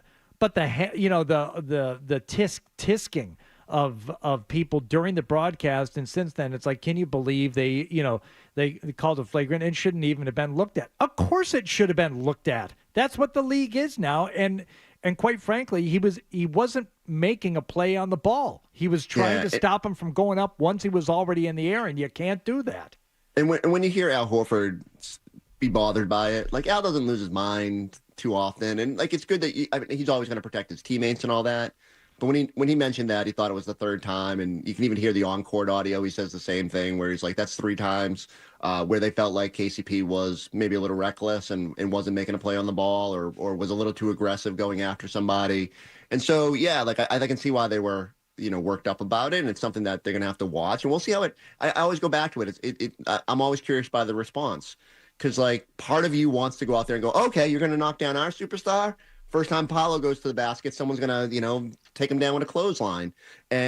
Or you can just be like, you know what, you're not going to get sucked into that. That's the only way the Magic can kind of junk this thing up and mask some of those deficiencies. And I think you have to be just okay. Like they're trying to do this because there's a talent gap, and the Celtics need to approach it where don't get sucked into that and just play your game. All right. Just other playoff series going on right now. Are you surprised the Grizzlies aren't putting up more of a fight? Not really. Like OKC is that good, and I think they wanted to send a little bit of a message in that game 1. I think it's also tough where I think what we've seen is when teams are coming out of that play-in, there's like, oh, hey, we made it out of the play-in, and then you just get absolutely destroyed in game 1 because your energy isn't where it needs to be, and you're fighting an uphill battle as it is, and we can debate whether there should even be a play-in because of the fact that the 1-8 matchup, like, what does it change? Until an 8 beats a 1 or something like that, it's just going to be like, it's just a way to add another week of games, and so. I guess I'm not surprised. I'm a little surprised that SGA hasn't played well, and they're still steamrolling teams by a bunch of points. But no, it just sort of hammers home how good they are, and the fact that they have probably the better path with that draw. Memphis was really good for a good part of the season, but they're just not the team they were at the midseason point, and without their coach and all that. And so. It's funny that series is so lopsided and the rest of the West is just a war. And so West has been fun. It's fun on off nights to be able to tune into those games and hope that they beat the hell out of each other. Where do you stand in the fun series in the Eastern Conference? Pistons, Knicks. Pistons, really, they can look at it and say, we should be up 2-zip. Had 2 big leads and had a 21-zip run in game 1 that kind of sunk them. Who do you see emerging from that series, and how do they emerge? Yeah, it all comes down to how the Pistons harnessed a little bit of this momentum, right? And you're absolutely right. I sat there at the end of game 1 going, oh, no, this was their chance. Like, and we've seen it a ton of times with young teams that just aren't ready for the moment. And you start fretting, oh, did they blow their opportunity here? And I like of all the young teams in the East, it's the one that I think you got to keep the eye on the most because Cade is so good, and I think they're going to put good pieces around him, and they've just sort of scratched the surface on what they can be. And I thought they were a bad matchup for the Knicks. Like the Knicks still haven't beaten anybody good, and they've got a little something to prove. I still think the Knicks have a little bit more poise, a little bit more veteran experience. Like I wonder how that will play itself out on the road if they can sort of collect themselves. But it felt like this was going to be a series of 6-7 games, and maybe that's good for the Celtics based on like you get a little extra time before the next round starts. But I really hope the Pistons, like it's a fun team to watch. I really like watching Cade. I like when Isaiah Stewart's healthy, so that you can bring some of that I want to fight everybody energy when he's on the court. And I really hope that they can. With the benefit of being a rare playoff game in Detroit, that they can harness some energy there and find a way to take the steps that most young teams aren't ready for. I haven't watched the Pacers-Bucks series. That's one that I haven't been paying much attention to, and it's a shame if Indiana ends up running the table in this thing because it seems like there's some real venom between these two teams. Whether it's Halliburton and Lillard, or I don't know what the whole history is, but it appears that these two teams genuinely dislike each other. Well, there's some familiarity from last year, right, where Giannis was hurt and the Pacers sort of started their own little momentum run to the finals with taking down that team. Look, I think the Pacers were slept on all year, and for partly good reason. Like they were really up and down for large stretches, and you see that all the time. A young team gets to the Eastern Conference Finals, they come back the next year, and it's a little bit of a grind, and you're kind of trying to find what made you good. I always thought it would kind of turn. They quietly surged up to that 4th spot, and like even as everyone was kind of fixated on Lillard's coming back. I don't know how much that's going to change. Like, could it make things interesting as he kind of shakes some rust and gets his footing? For sure. And Giannis is putting up huge numbers, and it's still not translating. And I just really like that Pacers team. I think, again, they play the right way. They can do it on both ends, and they put you in tough positions. And so if you can't defend consistently, that team is gonna stress you. And so it would not surprise me to see Indiana come out of that. I think it would be interesting to watch what they do against the Cavs and how they push them. I'm even off the top of my head, I don't remember how they fared in the regular season against the Cleveland, but having been there last year, I don't think they'd be scared of the moment. They would take on that challenge. Good coach. They check all the boxes for a team that would be a little bit of annoying for a 1 seed to encounter. Except, did you see this? A players poll, Hardy and Forsberg? I did. Tyrese Halliburton, not loved. Most overrated player in the league, the players say it's Halliburton, and underrated, Derek White and Cade Cunningham. But do you think Halliburton is overrated? I think he got a lot of hype in a quick amount of time, but I really like the game. Like, if you go back in our draft previews that year, I really wanted the Celtics when that was the Neesmith year, I think, right? And he was on the board and lingering, and it was like, how? And I know the shot is janky and doesn't look good, but when he's going, he's fun. I think he's fun to watch, and like the way he can control the game with his playmaking. I feel bad for him. Like he got the Tatum treatment at Team USA. Like, okay, and people were just like, he doesn't deserve to play. I don't know. Like, I think he's good. Is he probably? Do people value him more? I don't know. Like, maybe at some point it resolves, right? Like, we're gonna say, he's overrated, and then we realize he was probably accurately rated, and we just thought he was overrated. All right. I do agree with the Cade Cunningham, although it does seem to be getting more and more love. But, I mean, every time you watch him, you're like, wow, this guy is superstar. I knew he was good, and credit to Fred, who's been talking about him from the beginning. But he's better than I think he is every time I watch him play. I'm kind of with you on Halliburton. I'm with you on the Pacers in general. And I remember asking Max about the Pacers earlier on this season, and he was telling me, don't worry about the Pacers, don't worry. The Pacers, for the last 2 or 3 years, is a team that I always worry about. There's just something about that team if you ask the Cavs, they would say they would rather play the Milwaukee Bucks than the Indiana Pacers. Yes. Based on play style. I believe that. Well, and I think they seem to get the most out of their game. And I think they had a kind of like a meaningless win over the Cavs at the end of the year. But then I think they broke Cleveland's one of those long winning streaks. I think it was the Pacers who broke it. So they got at least 2 victories against the Cavaliers. It's a good matchup for Cleveland. I still think Cleveland beats Indiana, but it's a good matchup for them. All right. I think they would soften them up. I'd put it that way, right? Like, they would make them work. Those games in Indiana are never easy. And even as the Celtics showed last year, like to sweep that team was ridiculous because that series was way harder than any other one the Celtics navigated. Chris, we appreciate it. Enjoy Game 2 tonight. Maybe you'll grace us with your presence in studio again one of these weeks. I will. How about next week when the sweep is complete? I will. I'll be in there. Oh, no disrespect, Holly. But they should. They should. I mean, even without Tatum tonight, they should. They should still be able to sweep. All right, Chris, appreciate it. Thanks, buddy. Lady, y'all. All right, we'll talk to you soon. We have a draft that we need to finish up here. And not the NFL draft. We're talking about the Sports Hub Deathmatch draft. The first 2 rounds are complete. We are limiting it to the morning, midday, and afternoon shows. Tomorrow, we will bring in the night crew along with producers and do another round of this. But the 3rd round still is to be completed. We will recap what happened in the first 2 rounds, including the surprising upset of a number 1 overall pick. All of that will be discussed next after the Hub headlines here from Ryan Johnston. Essential Sports Hub headline presented by Celsius Energy Drinks.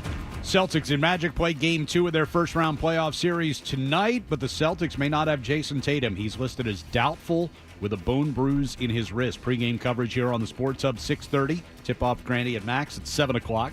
Yesterday, Peyton Pritchard named the winner of the NBA's Sixth Man of the Year. Last night in the NBA, Pacers beat the Bucks to take a 2-0 lead in that series. Thunder over Memphis. That series also 2-0. The Lakers beat Minnesota last night, and that series is tied at a game apiece. Red Sox take on the Mariners tonight, day after the Red Sox beat Seattle 8-3. Brian Bayo went 5 innings in his season debut. Bruins will hold a press conference later this morning with management taking questions for the first time since their season ended last week. Last night in the Stanley Cup playoffs, Florida Panthers beat Tampa Bay 6-2 in Game 1 of their series. Toronto over Ottawa in overtime. The Leafs have a 2-0 lead in that one. Carolina 3-1 winners over New Jersey last night to take a 2-0 series lead. Minnesota evens up their series with Vegas with a 5-2 win last night. New York Islanders announcing yesterday they are parting ways with longtime general manager Lou Lamoriello. Headlines brought to you by the Best Ford. Looking for great deals on a new Ford? Go to the Best First, Best Ford in Nashua. Head to bestfordofnashua.com. I'm Ryan Johnston on Boston's Home for Sports, 98.5 The Sports Hub. More headlines at 9 o'clock. More touch.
Well, this is why you hear teams who are lower in the draft doing their homework on the guys who are at the top of the list because you never know who might fall to you. Scott Zolak was a no-brainer pick. Right. It made your job much, much easier there at number 2. It's like the Lions drafting Aiden Hutchinson, right? You're like, I mean, the Jags should have taken him. If that pick doesn't work out, the fans are not going to turn on me as general manager because ultimately, what was I going to do? I can't pass up a guy who lands in the number 2 spot. The order was randomly picked. I had the unfortunate fate of picking third in what is believed by many to be a 2-man draft. So with my first pick in this first round, picking third, I was left with Big Jim Murray, who I feel better. I feel better and better about all the time. It's the reach, it's the rage. If I can keep him off the marijuana pot dope, I think he could be a good fighter for me in this Sports Hub death match, which undoubtedly one day will occur. Second round, Michael Holley with his second round pick, picking at the top of the second round. Again, didn't see this one coming. Well, Hardy, I'll admit, you shouldn't go into a draft like this, RJ, where you're responding to somebody else. But when Hardy talked about the reach of Big Jim, I said, I need a guy, since I passed on the 6'5" Scott Zolak, I need a guy with some size and a little craziness, so I bring in Fred. Fred is a matchup for Big Jim. And does have a certain amount of rage. Get out of there! No, Nick! But those moments are fleeting. They're few and far between, and lethargy will set in. We can get the best out of them. Okay, that's up to you in coaching. All right, your second pick, RJ, was? So I was a little concerned about the measurables. Going in the opposite direction. I mean, Maz's arms are almost as short as Will Campbell's. But I went with Tony Maz, who I believe would fight dirty. In the afternoon? Again, you're tapping into some crazy old Italian man stuff there. Yeah. And you're hoping that comes out. Yeah, Maz would bring weapons. Look, listen, he can grow you a hell of a tomato. He can build you a nice stone wall. I don't know that he's going to be great in a fight, but that's who you went with. Well, the pickings were starting to get slim at this point in the draft. We're halfway through the first few rounds of the draft. Yeah. It starts to there's not a lot of good options left. I went youth with my second pick there. A guy who physically not as imposing as he should be for somebody who has run multiple marathons, but we know he's got stamina, and I went with Tim McCone. A little concerning to me, immediately after the pick, I was texted by Tim McCone, and he said, OMG, terrible pick, change it. Okay, he's going to hold out. It's going to be a holdout for you. He wants to go somewhere else. I need the youth. I need the stamina. I need something. All right, third and final round here. So let's get into this. Final round. So resetting the board, we have Hardy, John Wallach, and Michael Felger are the three remaining selections on the board. Good luck. Good luck. Michael Holley, you're up. I probably shouldn't give you my logic on this because you're right here, okay? I probably shouldn't give you my logic. It's fine. So I really want to draft Felger, but here's for team dynamics, chemistry-wise, I've got a one-chair guy in Bertrand. I got a one-chair guy in Fred. And I don't know if another one-chair guy. A lot of egos to manage there. I want us to be unified. You're gonna have to be like Joe Torre managing those egos. Yeah, and I don't want to work that hard. I want to go out. I want to just, hey, open it. The gates open. We're ready to go. We're not like, well, wait a minute. I want to do it this way. So I need somebody who is collaborative, smart. Ooh, looking for a glue funny. guy here. I'm taking Hardy. Wow, Hardy. Thank It's God. my pick. Not Mr. Irrelevant. That's good. Now listen, Felger and I probably similar measurables in terms of height and reach.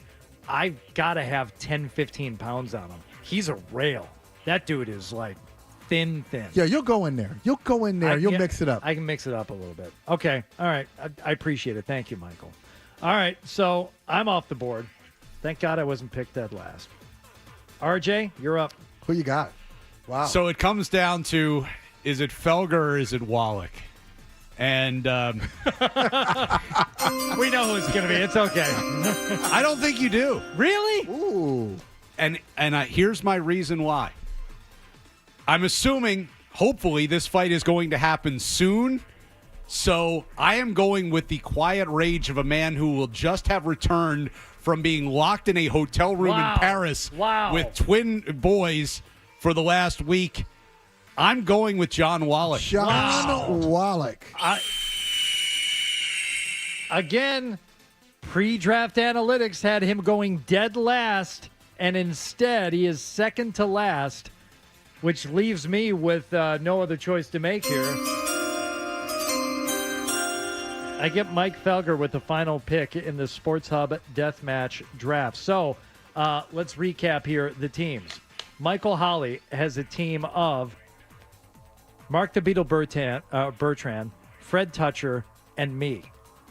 That team will be fighting two other teams, including Ryan Johnston's Scott Zolak, Tony Maserati, and John Wallach. Well, my three guys in there mixing it up in a battle to the death, Big Jim Murray, Tim McCone, and Mike Felger. Added benefit for my team, Wallach is going to get under Zolak's skin like every second of this and just amp up the crazy. I have a benefit for yours as well, RJ. Have you ever seen the film Mad Max Beyond Thunderdome? Yes. The villain Master Blaster. There's a tiny man sitting on the shoulders of a giant man. That's Maz is riding Zoe. That's Master Blaster. I like RJ's chances in this whole battle royale. Really, I do. That's a good one. That's good, Maz. Over there, Zolak. Over there. I like my team more and more. You like your team? I got to say, RJ picking Wallach it really flipped things for me. Just how about Waldick with the with the upset? Waldick, well, yeah. He's second to last pick is where good he's for at. him. And he's got Zolak on his team. It's a good one. Now, I mean, in fairness, too, like Wallach's been picked last in every draft for his entire life. I didn't want to leave him in that position again. For everyone asking, what about Joe Murray? What about Jay Stu? What about T-Bone? That's tomorrow. And this is a whole different draft taking place tomorrow, and so many good options left. Ryan Johnston proposed early on in this entire exercise, could he trade some of his picks for was willing to flip a day 2 pick to move up, but I didn't have to, as it turned out. You won't even be here tomorrow. Don Darrow is going to be picking tomorrow instead of you. So there's a lot of paperwork to be done, and we just couldn't pull it off. You got up to a good start. Your team is going to fall apart tomorrow. You know that. Like, you had a whole vision for your team, and now you got somebody else coming in. You change management midstream like that. So we're gonna. Who are you guys? The Jets? I mean, you can't do this. We are going to add to these teams tomorrow. This is going to be a lot of fun, and with a whole new cast of characters to choose from. If we could include contributors, our next guest would no doubt be at the top of the list. Billy Jaffe. He's got the size, he's got the anger, he's got the rage, and he will be joining us next here on Toucher and Hardy.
This Boston's home for sports. Holiday three. Good night. Jalen forces it up over. No.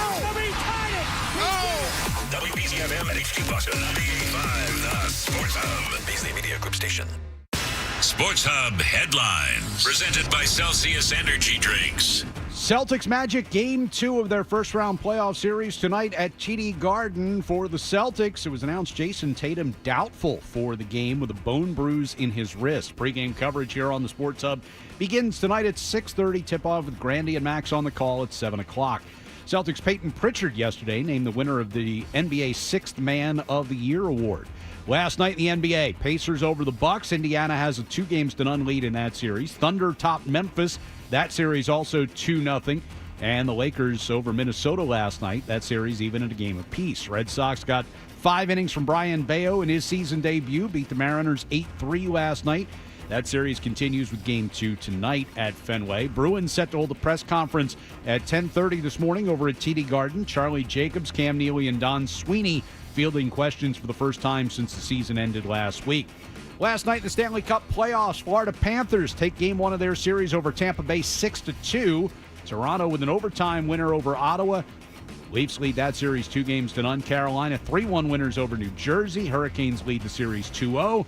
Minnesota evens up its series with Vegas with a 5-2 win last night.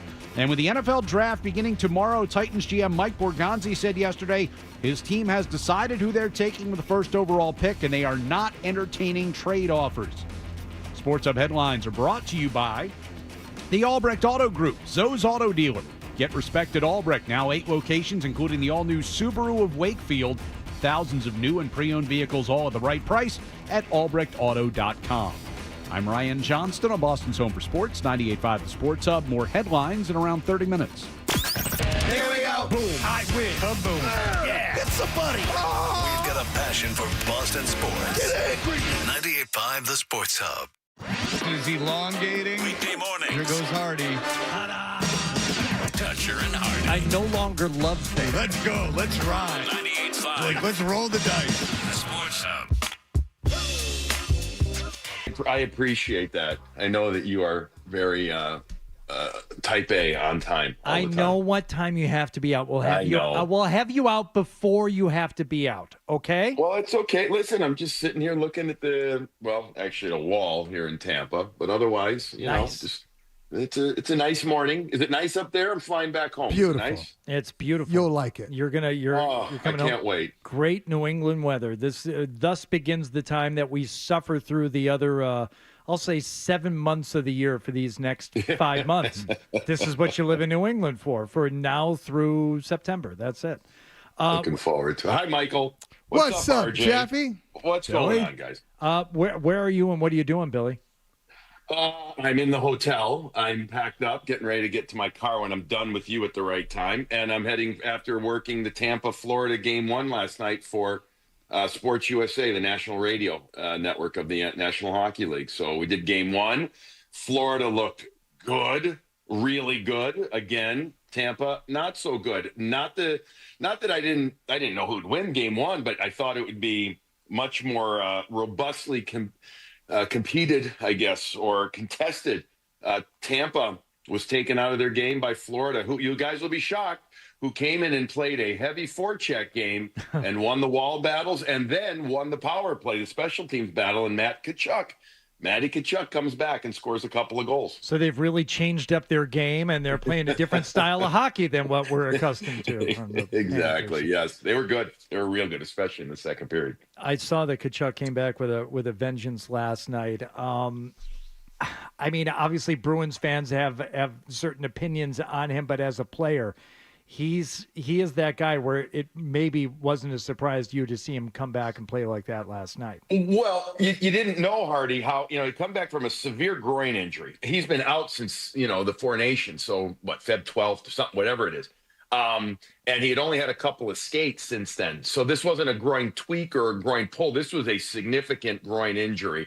And watching him in warmups, he looked okay. I saw him later in the game. He didn't play that much once they were up by 4 goals, but late in the second period, I saw some good giddy up and goal from him. So, on a forecheck. So he seems to be okay. But no, he comes back. He gets himself to the front of the net. Some poor penalty kill. I mean, Tampa was leaving that area kind of wide open at times. They lost one of their best penalty killers in the game in Anthony Cirelli, so that didn't help. But regardless, Matt Tkachuk comes out, plays his game. Brad Marchand playing on the third line, played his game. Their third line, it's centered by Anton Lundell, looked really good in the game last night. They could be a could. We are one game in, so I'll pump the brakes here, bud. But that third line could be a real difference maker for the Florida Panthers, or will be if they go far again. Well, this is exactly where I want to go here, because I know hockey, and you know this better than anybody, is probably the toughest sport to forecast when you're talking about the postseason, who's going to do what. But that being said, who do you like right now, April 23rd, if you're saying, okay, somebody's going to be holding Lord Stanley's Cup at the end, and my favorite is who? Well, I like Colorado and Vegas out of the West.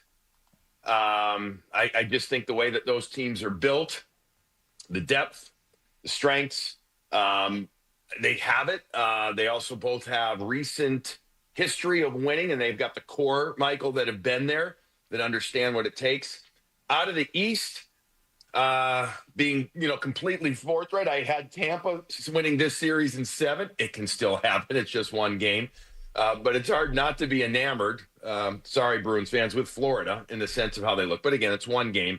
I think the winner of the Atlantic, Michael, whether it's Tampa, Florida, or Toronto, ends up making it to the Cup. How's that for a kind of a lame answer? But I just think the Atlantic teams are better than what we have in the Metropolitan, where Washington and Carolina, I'm going to assume, will end up making it to the next round. But I like the teams that obviously have good structure, and that they've got some good size in the back end.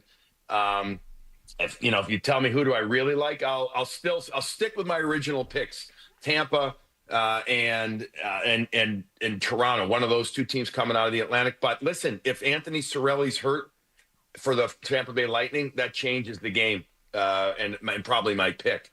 If he can't play, that's a huge loss for this Tampa team. And also potentially, and I have to remind people of this because we all know how we generally as Bruins fans feel about the Florida Panthers.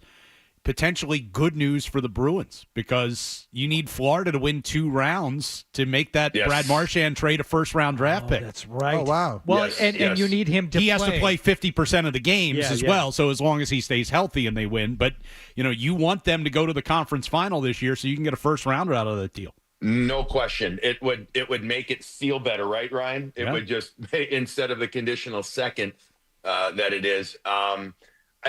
I talked to Brad yesterday for a bit. He's doing well. He's adjusted. Still dealing with, one family back, or not what, the family back in Boston area. While you were breaking news there. He started his second family in South Florida. They're really happy. It's really a different vibe for him down there with the Panthers. He's got his Everglades gal and his Everglades kids. And we're kind of jealous.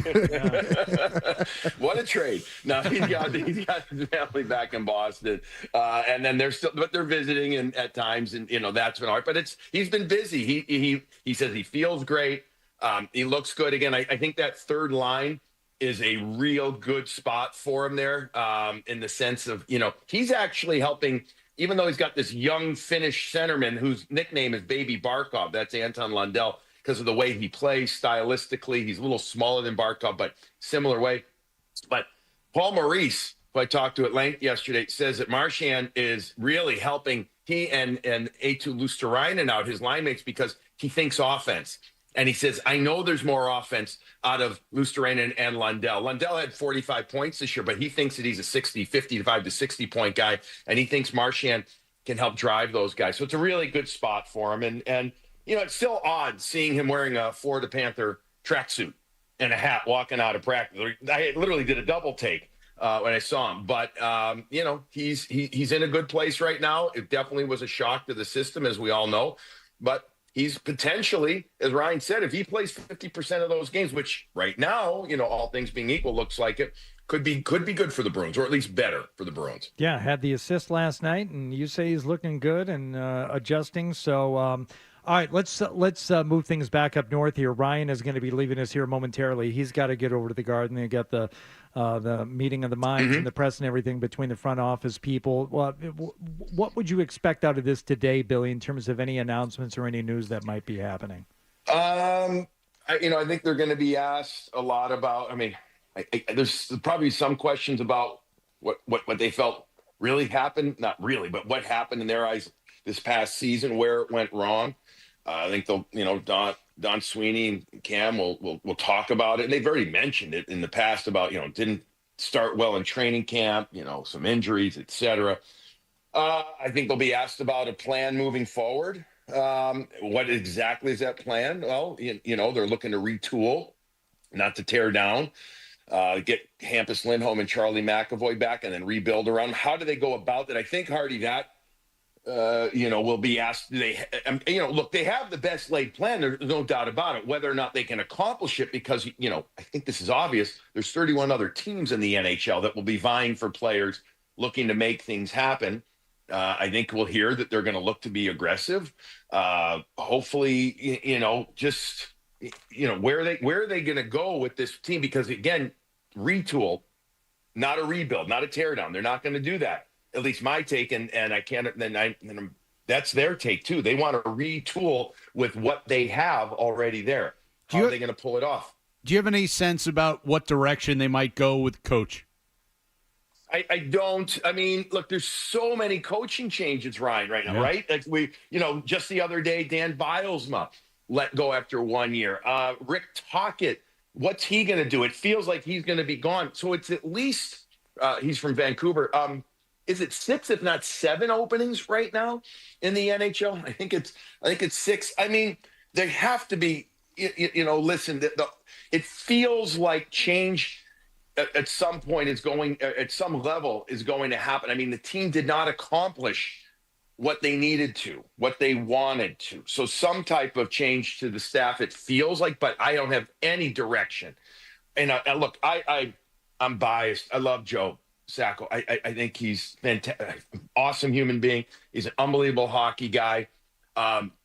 If something happens, I'd love for him to still be part of it. But I have no feel, Ryan. I mean, I can ask that to you too. You're actually around the team even more than I'm, with all the travel that you did this year. And by the way, congratulations to you on your first full season behind the mic. Great stuff, buddy. Rookie of the year, right? Rookie. He and both he and Judd did a tremendous job this season in their new roles. So great stuff. So again, rhetorically, I could ask you, what do you think? But I think they might, they'll be asked that. I don't think that'll be the first question, or maybe it will. But that will be part of today's discussion as well, Ryan. All right. I know you got to get out of there. Are you in the hotel room right now, Billy? I am. Okay. Don't forget the charger. Double check to make sure you got all your chargers. How many nights were you in the room? Just 2. Okay. Very quick trip. Leave a tip. Will you be leaving a tip? Thank you, Michael. You knew exactly where I was going. Will you be leaving a tip for housekeeping?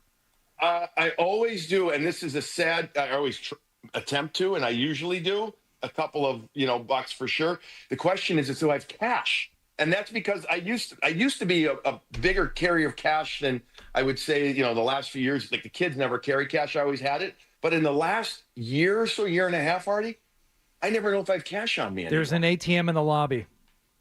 It's a good point. That's why some hotels have a little cash app now. Yeah. You can, they don't have one here. This is kind of an antiquated hotel that I'm in right now. Oh, wow. It sounds like that tip's going down already. Well, hopefully, it's a good point. I will check to see the cash reserves. Why don't you leave him a morning brew mug and a hat? Well, the mug I won't, if only because I'm always afraid that could break. But I think the hat is a great idea. There you go. A great idea. And I'll leave a link to the show so we can get another subscriber. Perfect. All right, Billy Jaffe, we'll let you go. Thanks, buddy. Hey, gentlemen, great to connect with you guys. Safe travels. Thanks, all right, Billy. We'll see you. See how nice that was without having his good friend Fred Toucher here? Because with Fred here, he tries to get Billy into awkward conversations and all this stuff. And we actually got a chance to talk some hockey with Billy. It's ironic that this friend of 20 plus years in Fred, and without Fred here, I think Billy was actually better without Fred here. What does that say to you? Don't talk about the guys on my roster. Don't talk about my team here. That's your teammate, as a matter of fact. That's your teammate here. It is my and teammate. for the death match. I like the team that I'm on. I don't like the team that I drafted. Does that make sense? Yeah, that makes sense. Yeah. I feel like that's a conflict of interest. Yeah. And let me just tease ahead to day 2. You're really going to like the team you're on when you find out who your teammate's going to be after tomorrow. It's going to be great. We should recap that and get to our emails and everything else here as we continue on this morning on Toucher and Hardy with Michael Holly and Ryan Johnston. Ryan, you know you got to go. See you guys later. All right, we'll All right, talk RJ. to you later, buddy.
Toucher and Hardy resumes on the Sports Hub. You know, I got an idea for a bit. The email bit. We should do the email bit. It's a great idea. Let's do the email bit.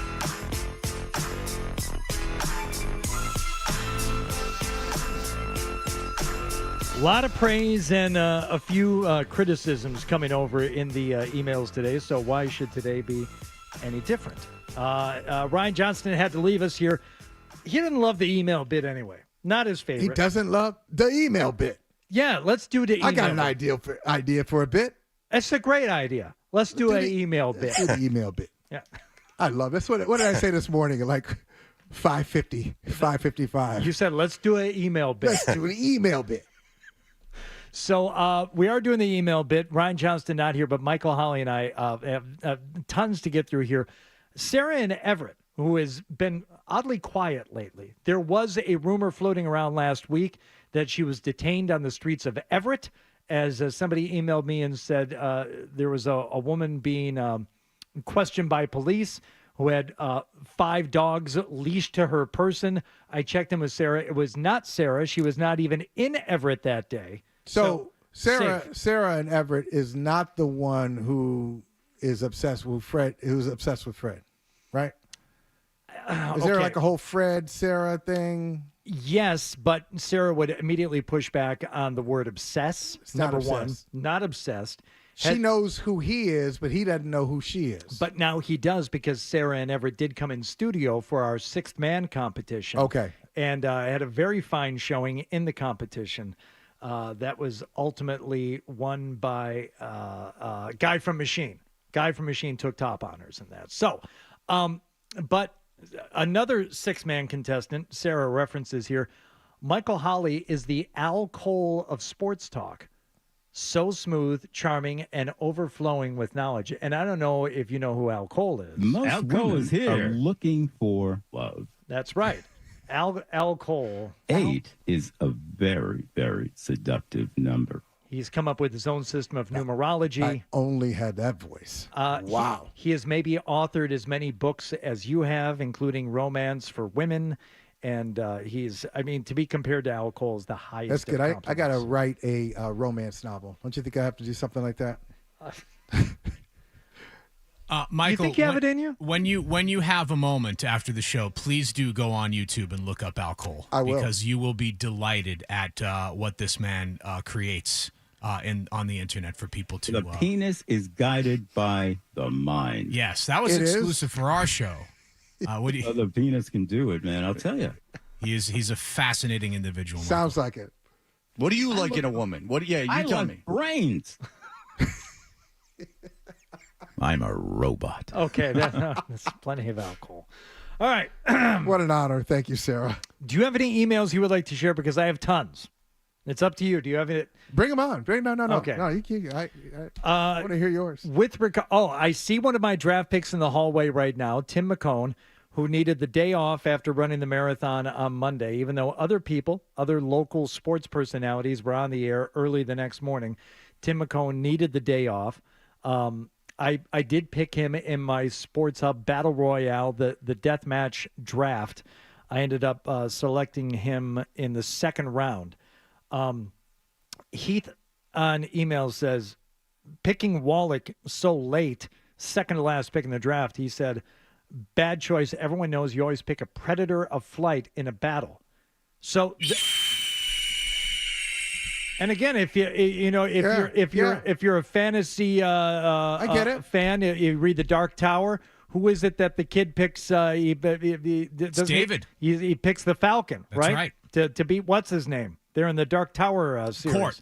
Yeah, he's got to beat Court to get through All right. I don't want to tip my hand here. I just want to know the ground rules here as we go into, as I spend all night preparing for day 2. Who's draft eligible? How deep can we go? I mean, for example, I'm not saying I'm going to pick him. I don't want to promise anything. I saw Leroy in the hall. Leroy, McCarthy, are these guys draft eligible, or are we just sticking to midday, morning, afternoon, It's a good question. Producers, how deep is this draft? I feel like Cerrone Battle has an unfair advantage because of his last name alone. And people What are a just name. I mean, it's just. Come on. If that guy can't fight, shame on him. Yeah. Cerrone Battle? Hey, if I say I'm bringing Cerrone Battle, then there's going to be a treaty. Okay, there's going to be a negotiation. No, the opponent won't want to fight a guy named Cerrone Battle. This does bring up a good point, though, Michael, and maybe this is something we can workshop now, Hardy, we do need another, let's say, 9. We need 9 more contestants. 9 more to get okay. us. Okay. All right, so here they are. I probably You got it all done already? off the top of my head. Great. Joe Murray, Yep. first and foremost. Absolutely. Who, again, everyone thought Zoe was going to go number 1 overall. He did not, but I would think Joe Murray is going to be a top pick. So I will name him first, as he is the last, full-time host not to be included. I have the first so pick far. tomorrow. What's that? Do I have do we retain draft position? I have the first pick tomorrow. Oh no. Oh wait a minute. What? Change up draft position. You don't do that. Yeah. You can't do that. Okay, all right. You'll have first pick tomorrow. Thank you. It's zesty. It's getting zesty. So we have Joe Murray. All right. Then we have to include producers, I think. Yes. You got to have James Stewart. Yeah. Got to have Adam 12. Okay. Got to have T-Bone. Yeah. So how many is that? There's now? 4 total. So we need 5 more folks. All right. Milliken. Yeah, you got a Milliken. Let's go. Jim. Oh, is Jameli ineligible because of the heart condition? Yeah, I don't know about that. I'm not comfortable letting him participate in this. I need to protect my guys. Protect him from him. Oh, thank God Fred is not here to catch you white knighting for young Nicholas He can get again. upset about this when he comes back, but I got to protect my guys in here. And Nick, I want to keep out of the fight. And Ryan, we all know would be useless because he weighs about 105 pounds. So let's just leave him out of this anyway. Okay. Let's go Joe. Let's go Adam 12. I like it. Let's go Ryan Beaton. Oh, you're going to put Beaton in? Okay. I don't know. I'm writing down names. We can always take him off. We're going to go. Because someone better will come along. No offense, Ryan. We're going to go T-Bone. It's a tough crowd here. Milliken. We're going to go crowd. Milliken. Yeah. We're going to go Jay Stu. That's 1, 2, 3, 4, 5, 6. We need 3 more. We need 3 more. I think we need to.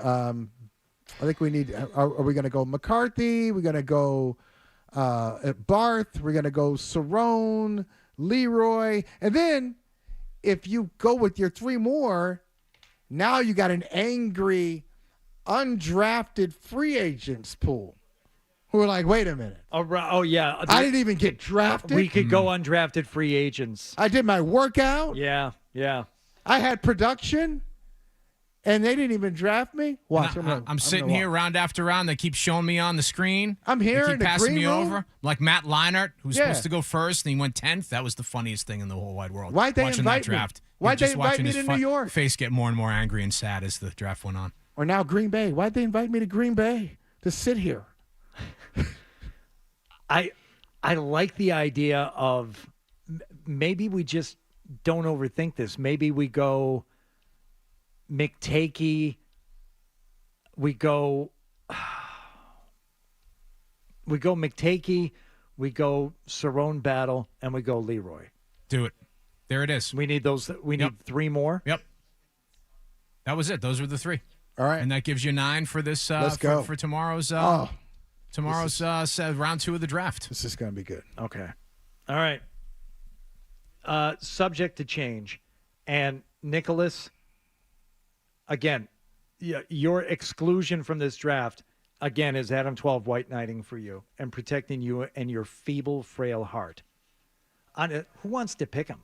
He could keel over just at the very sight of a weapon or blood. No, or you go the other way. You pick him because here's this guy. Look what he's willing to risk. Look what he is. This is an inspirational Rudy-like. You could say he really has heart.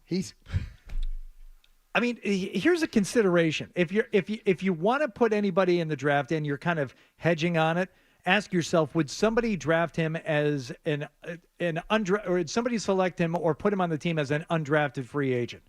No one's gonna take Nick. Why? He's too frail. He's too feeble. He could stroke out. He's inspiring. Again, you know? He's inspiring. He's riddled with health problems. He's very, Yet he's very still ill. willing to fight. I don't know that he is. You need some guys like that. Guys like, if I could. He's a day drinker. He's got a lot of issues going on. And you say day drinking, I say camaraderie. Okay. I say guys need to get together. The fact that I don't think anybody break bread, would drink, take him on the team as an undrafted free agent probably tells you that he shouldn't be in the draft at all. Nick, I'd draft you if I had one more draft pick. But draft picks are precious. Over who? Out of all the people you just mentioned, who would you draft? I didn't say him over anybody. I said if I had another draft pick. If I had made a deal, I know RJ was trying to make a deal with me, and trade down. I could trade down and pick up extra capital. I didn't want to do that. Well, you could. I mean, when Dondera's in here tomorrow, I mean, you might be able to swing with him. He hasn't made any picks yet. Exactly. I'm going to take advantage of him tomorrow. Rookie. He has no idea. He's got no feel for the draft right now. He's coming in cold. I'll take advantage of him. Aaron bringing up something that was brought up early on in this. I see this death match going similar to the Anchorman fight, where we all show up with miscellaneous tools and weapons in the studio parking lot, especially the Birdman. I see him being like Brick, showing up with a hand grenade of some sort. Brick killed a guy. That's right. Did you throw a trident? Holly screwed up the draft, says Daniel.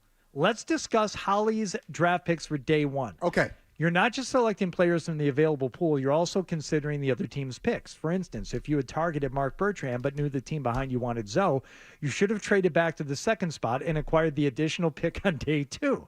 This strategy could have resulted in you acquiring Bertrand, being able to pick James Stewart, Tom Morgan on day two. This team would also have Freddie T as an alternate. Considering your extensive coverage of the Patriots, it's surprising you overlooked this crucial aspect of the draft. Your mistake, Holly, has put your team in a precarious position, could potentially cost you the death match. Now you bring up an interesting point. That's from Dan. Thank you. Dan, good stuff. You're right. Strategically, did I play every card available to me? No, I didn't. However, based on your email, I can still get all those players that you mentioned. Day two. No, I didn't miss out on anybody. T-Bone's still on the board. Jay Stu still on the board. I can get these guys. So it will make sense tomorrow. My team will make even more sense tomorrow. All right. You're giving this way more thought than Dan is giving you credit for.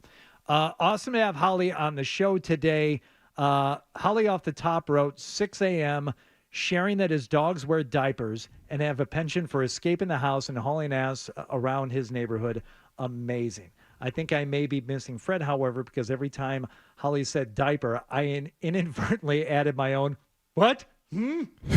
That's from Zane. But if you missed it this morning, early on in the show, Michael Holly shared the fact that all three of your dogs?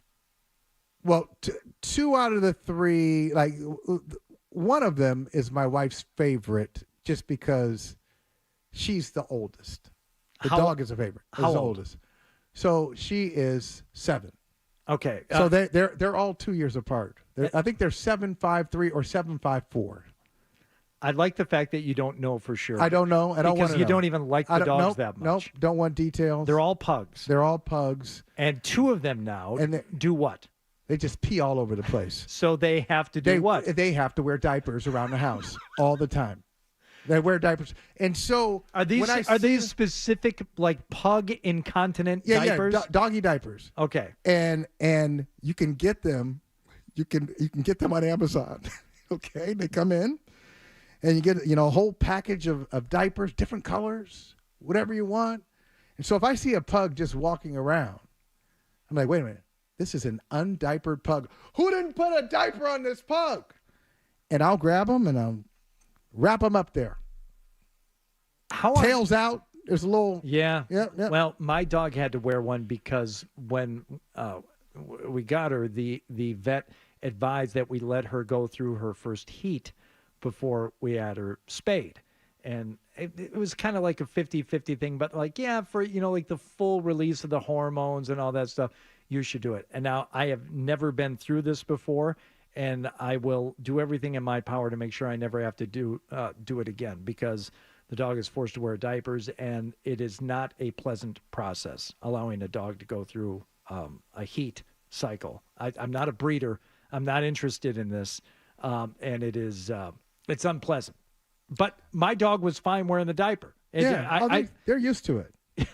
They're used to it. Yours are just wearing it for 20 hours a day. They just wear it. They wear it. They wear that thing. Did you try anything in the house? Did you put down like pee pads or anything like that? Who wants to live like that? Hardy, who wants to live in a house with pee pads all over the place? I'm glad you said no, because I have a friend, when we first got our dog, came over and we had pee pads in the house because we thought that's what you're supposed to do. He said, get rid of that. Why would you ever make your dog think it's okay to go pee in the house? That's all you're doing, is letting the dog know it's okay to pee anywhere in the house, even on the pee pad. Get rid of them.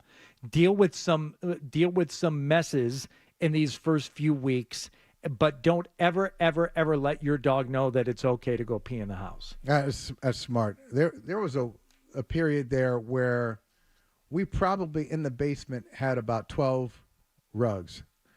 And I'd say, why don't we throw them out? Like, peed on rugs. Yeah. Well, we can save part of it. but we got this collection of rugs. Oh yeah, so you're going to patch them together like a quilt. At some point, we just gotta move on. I think so. I think you're right. All right, we will be back with the stack here this morning on Toucher and Hardy on 98.5 The Sports Hub. Sports Hub headlines, presented by Celsius Energy Drinks. Celtics Magic Game 2 of their first-round playoff series tonight at TD Garden. For the Celtics, it was announced Jason Tatum doubtful for the game with a bone bruise in his wrist. Pre-game coverage here on the Sports Hub begins tonight at 6:30. Tip-off with Grandy and Max on the call at 7 o'clock. Celtics Peyton Pritchard yesterday named the winner of the NBA Sixth Man of the Year award. Last night in the NBA, Pacers over the Bucks. Indiana has a 2-0 lead in that series. Thunder topped Memphis. That series also 2-0. And the Lakers over Minnesota last night. That series even at a game apiece. Red Sox got 5 innings from Brian Bayo in his season debut. Beat the Mariners 8-3 last night. That series continues with Game 2 tonight at Fenway. Bruins set to hold a press conference at 10:30 this morning over at TD Garden. Charlie Jacobs, Cam Neely, and Don Sweeney fielding questions for the first time since the season ended last week. Last night in the Stanley Cup playoffs, Florida Panthers take Game 1 of their series over Tampa Bay 6-2. Toronto with an overtime winner over Ottawa. Leafs lead that series 2-0. Carolina 3-1 winners over New Jersey. Hurricanes lead the series 2-0. Minnesota evens up its series with Vegas with a 5-2 win last night. And with the NFL draft beginning tomorrow, Titans GM Mike Borgonzi said yesterday his team has decided who they're taking with the first overall pick, and they are not entertaining trade offers. Sports Hub headlines brought to you by Harpoon. Bostonians have seen lots of firsts, like Harpoon, the first brewing license in Massachusetts, and New England's original IPA, crisp and citrusy with a hoppy flavor you love. Harpoon, firsts are forever. 21 plus, please drink responsibly. I'm Ryan Johnston on Boston's Home for Sports, 98.5 The Sports Hub. More headlines at 10 o'clock.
yet. Oh, you said you didn't want to hear more music in the morning.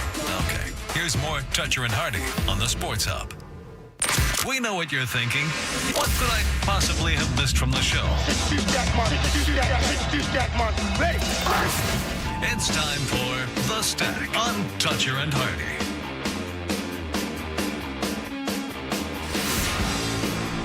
All right, I'm toying with the idea of something because I forgot about Lifshats. I forgot about Kendra.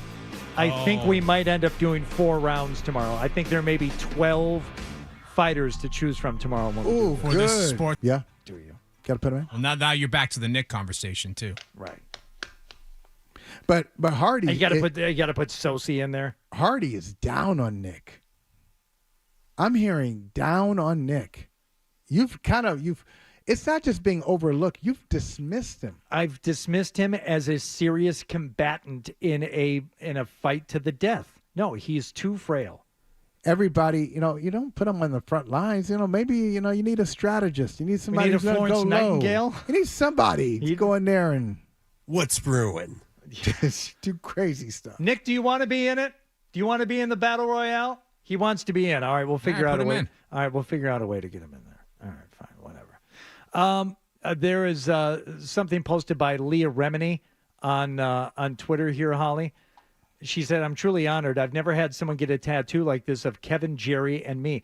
Kevin James, Leah Remini, and Jerry Stiller all depicted in front of the house from the show King of Queens. Yes. I never really watched it. It's pretty good. It's a an good show. Absolutely gorgeous tattoo. Somebody had their 3 faces and the house that they resided in the TV show tattooed on their arm. It's, incredible artwork, but it begs the question, Michael, Holly, A, do you have any tattoos?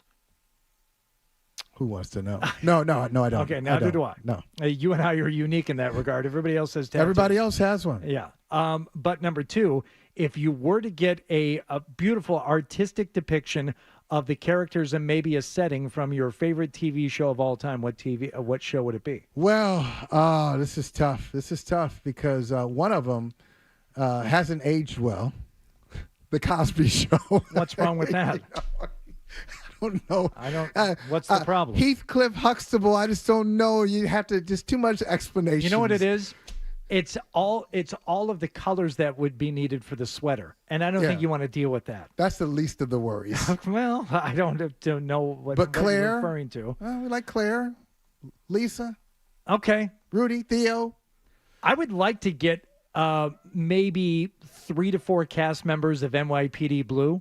And I think you get Dennis Franz, first and foremost. From the shower scene, if you're going to get the tattoo on, you got to get him in the shower scene. I would not get the shower scene. I would get Jimmy Smits over David Caruso. And I would probably get Lieutenant Fancy. I think I would get those 3. Jimmy Smits is one of those characters you could say, okay, that's from anything. Say Jimmy Smits travels.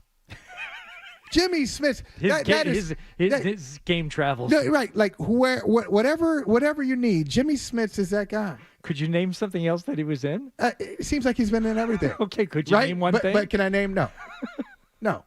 But like, all right, there's Jimmy Smits. How about that? He's so recognizable, but then if you say, all right, tell me your 3 favorite Jimmy Smits movies, shows. Dennis Franz, I can give you a few at least. I can give you NYPD Blue. I can give you Die Hard 2, where he's the airport cop.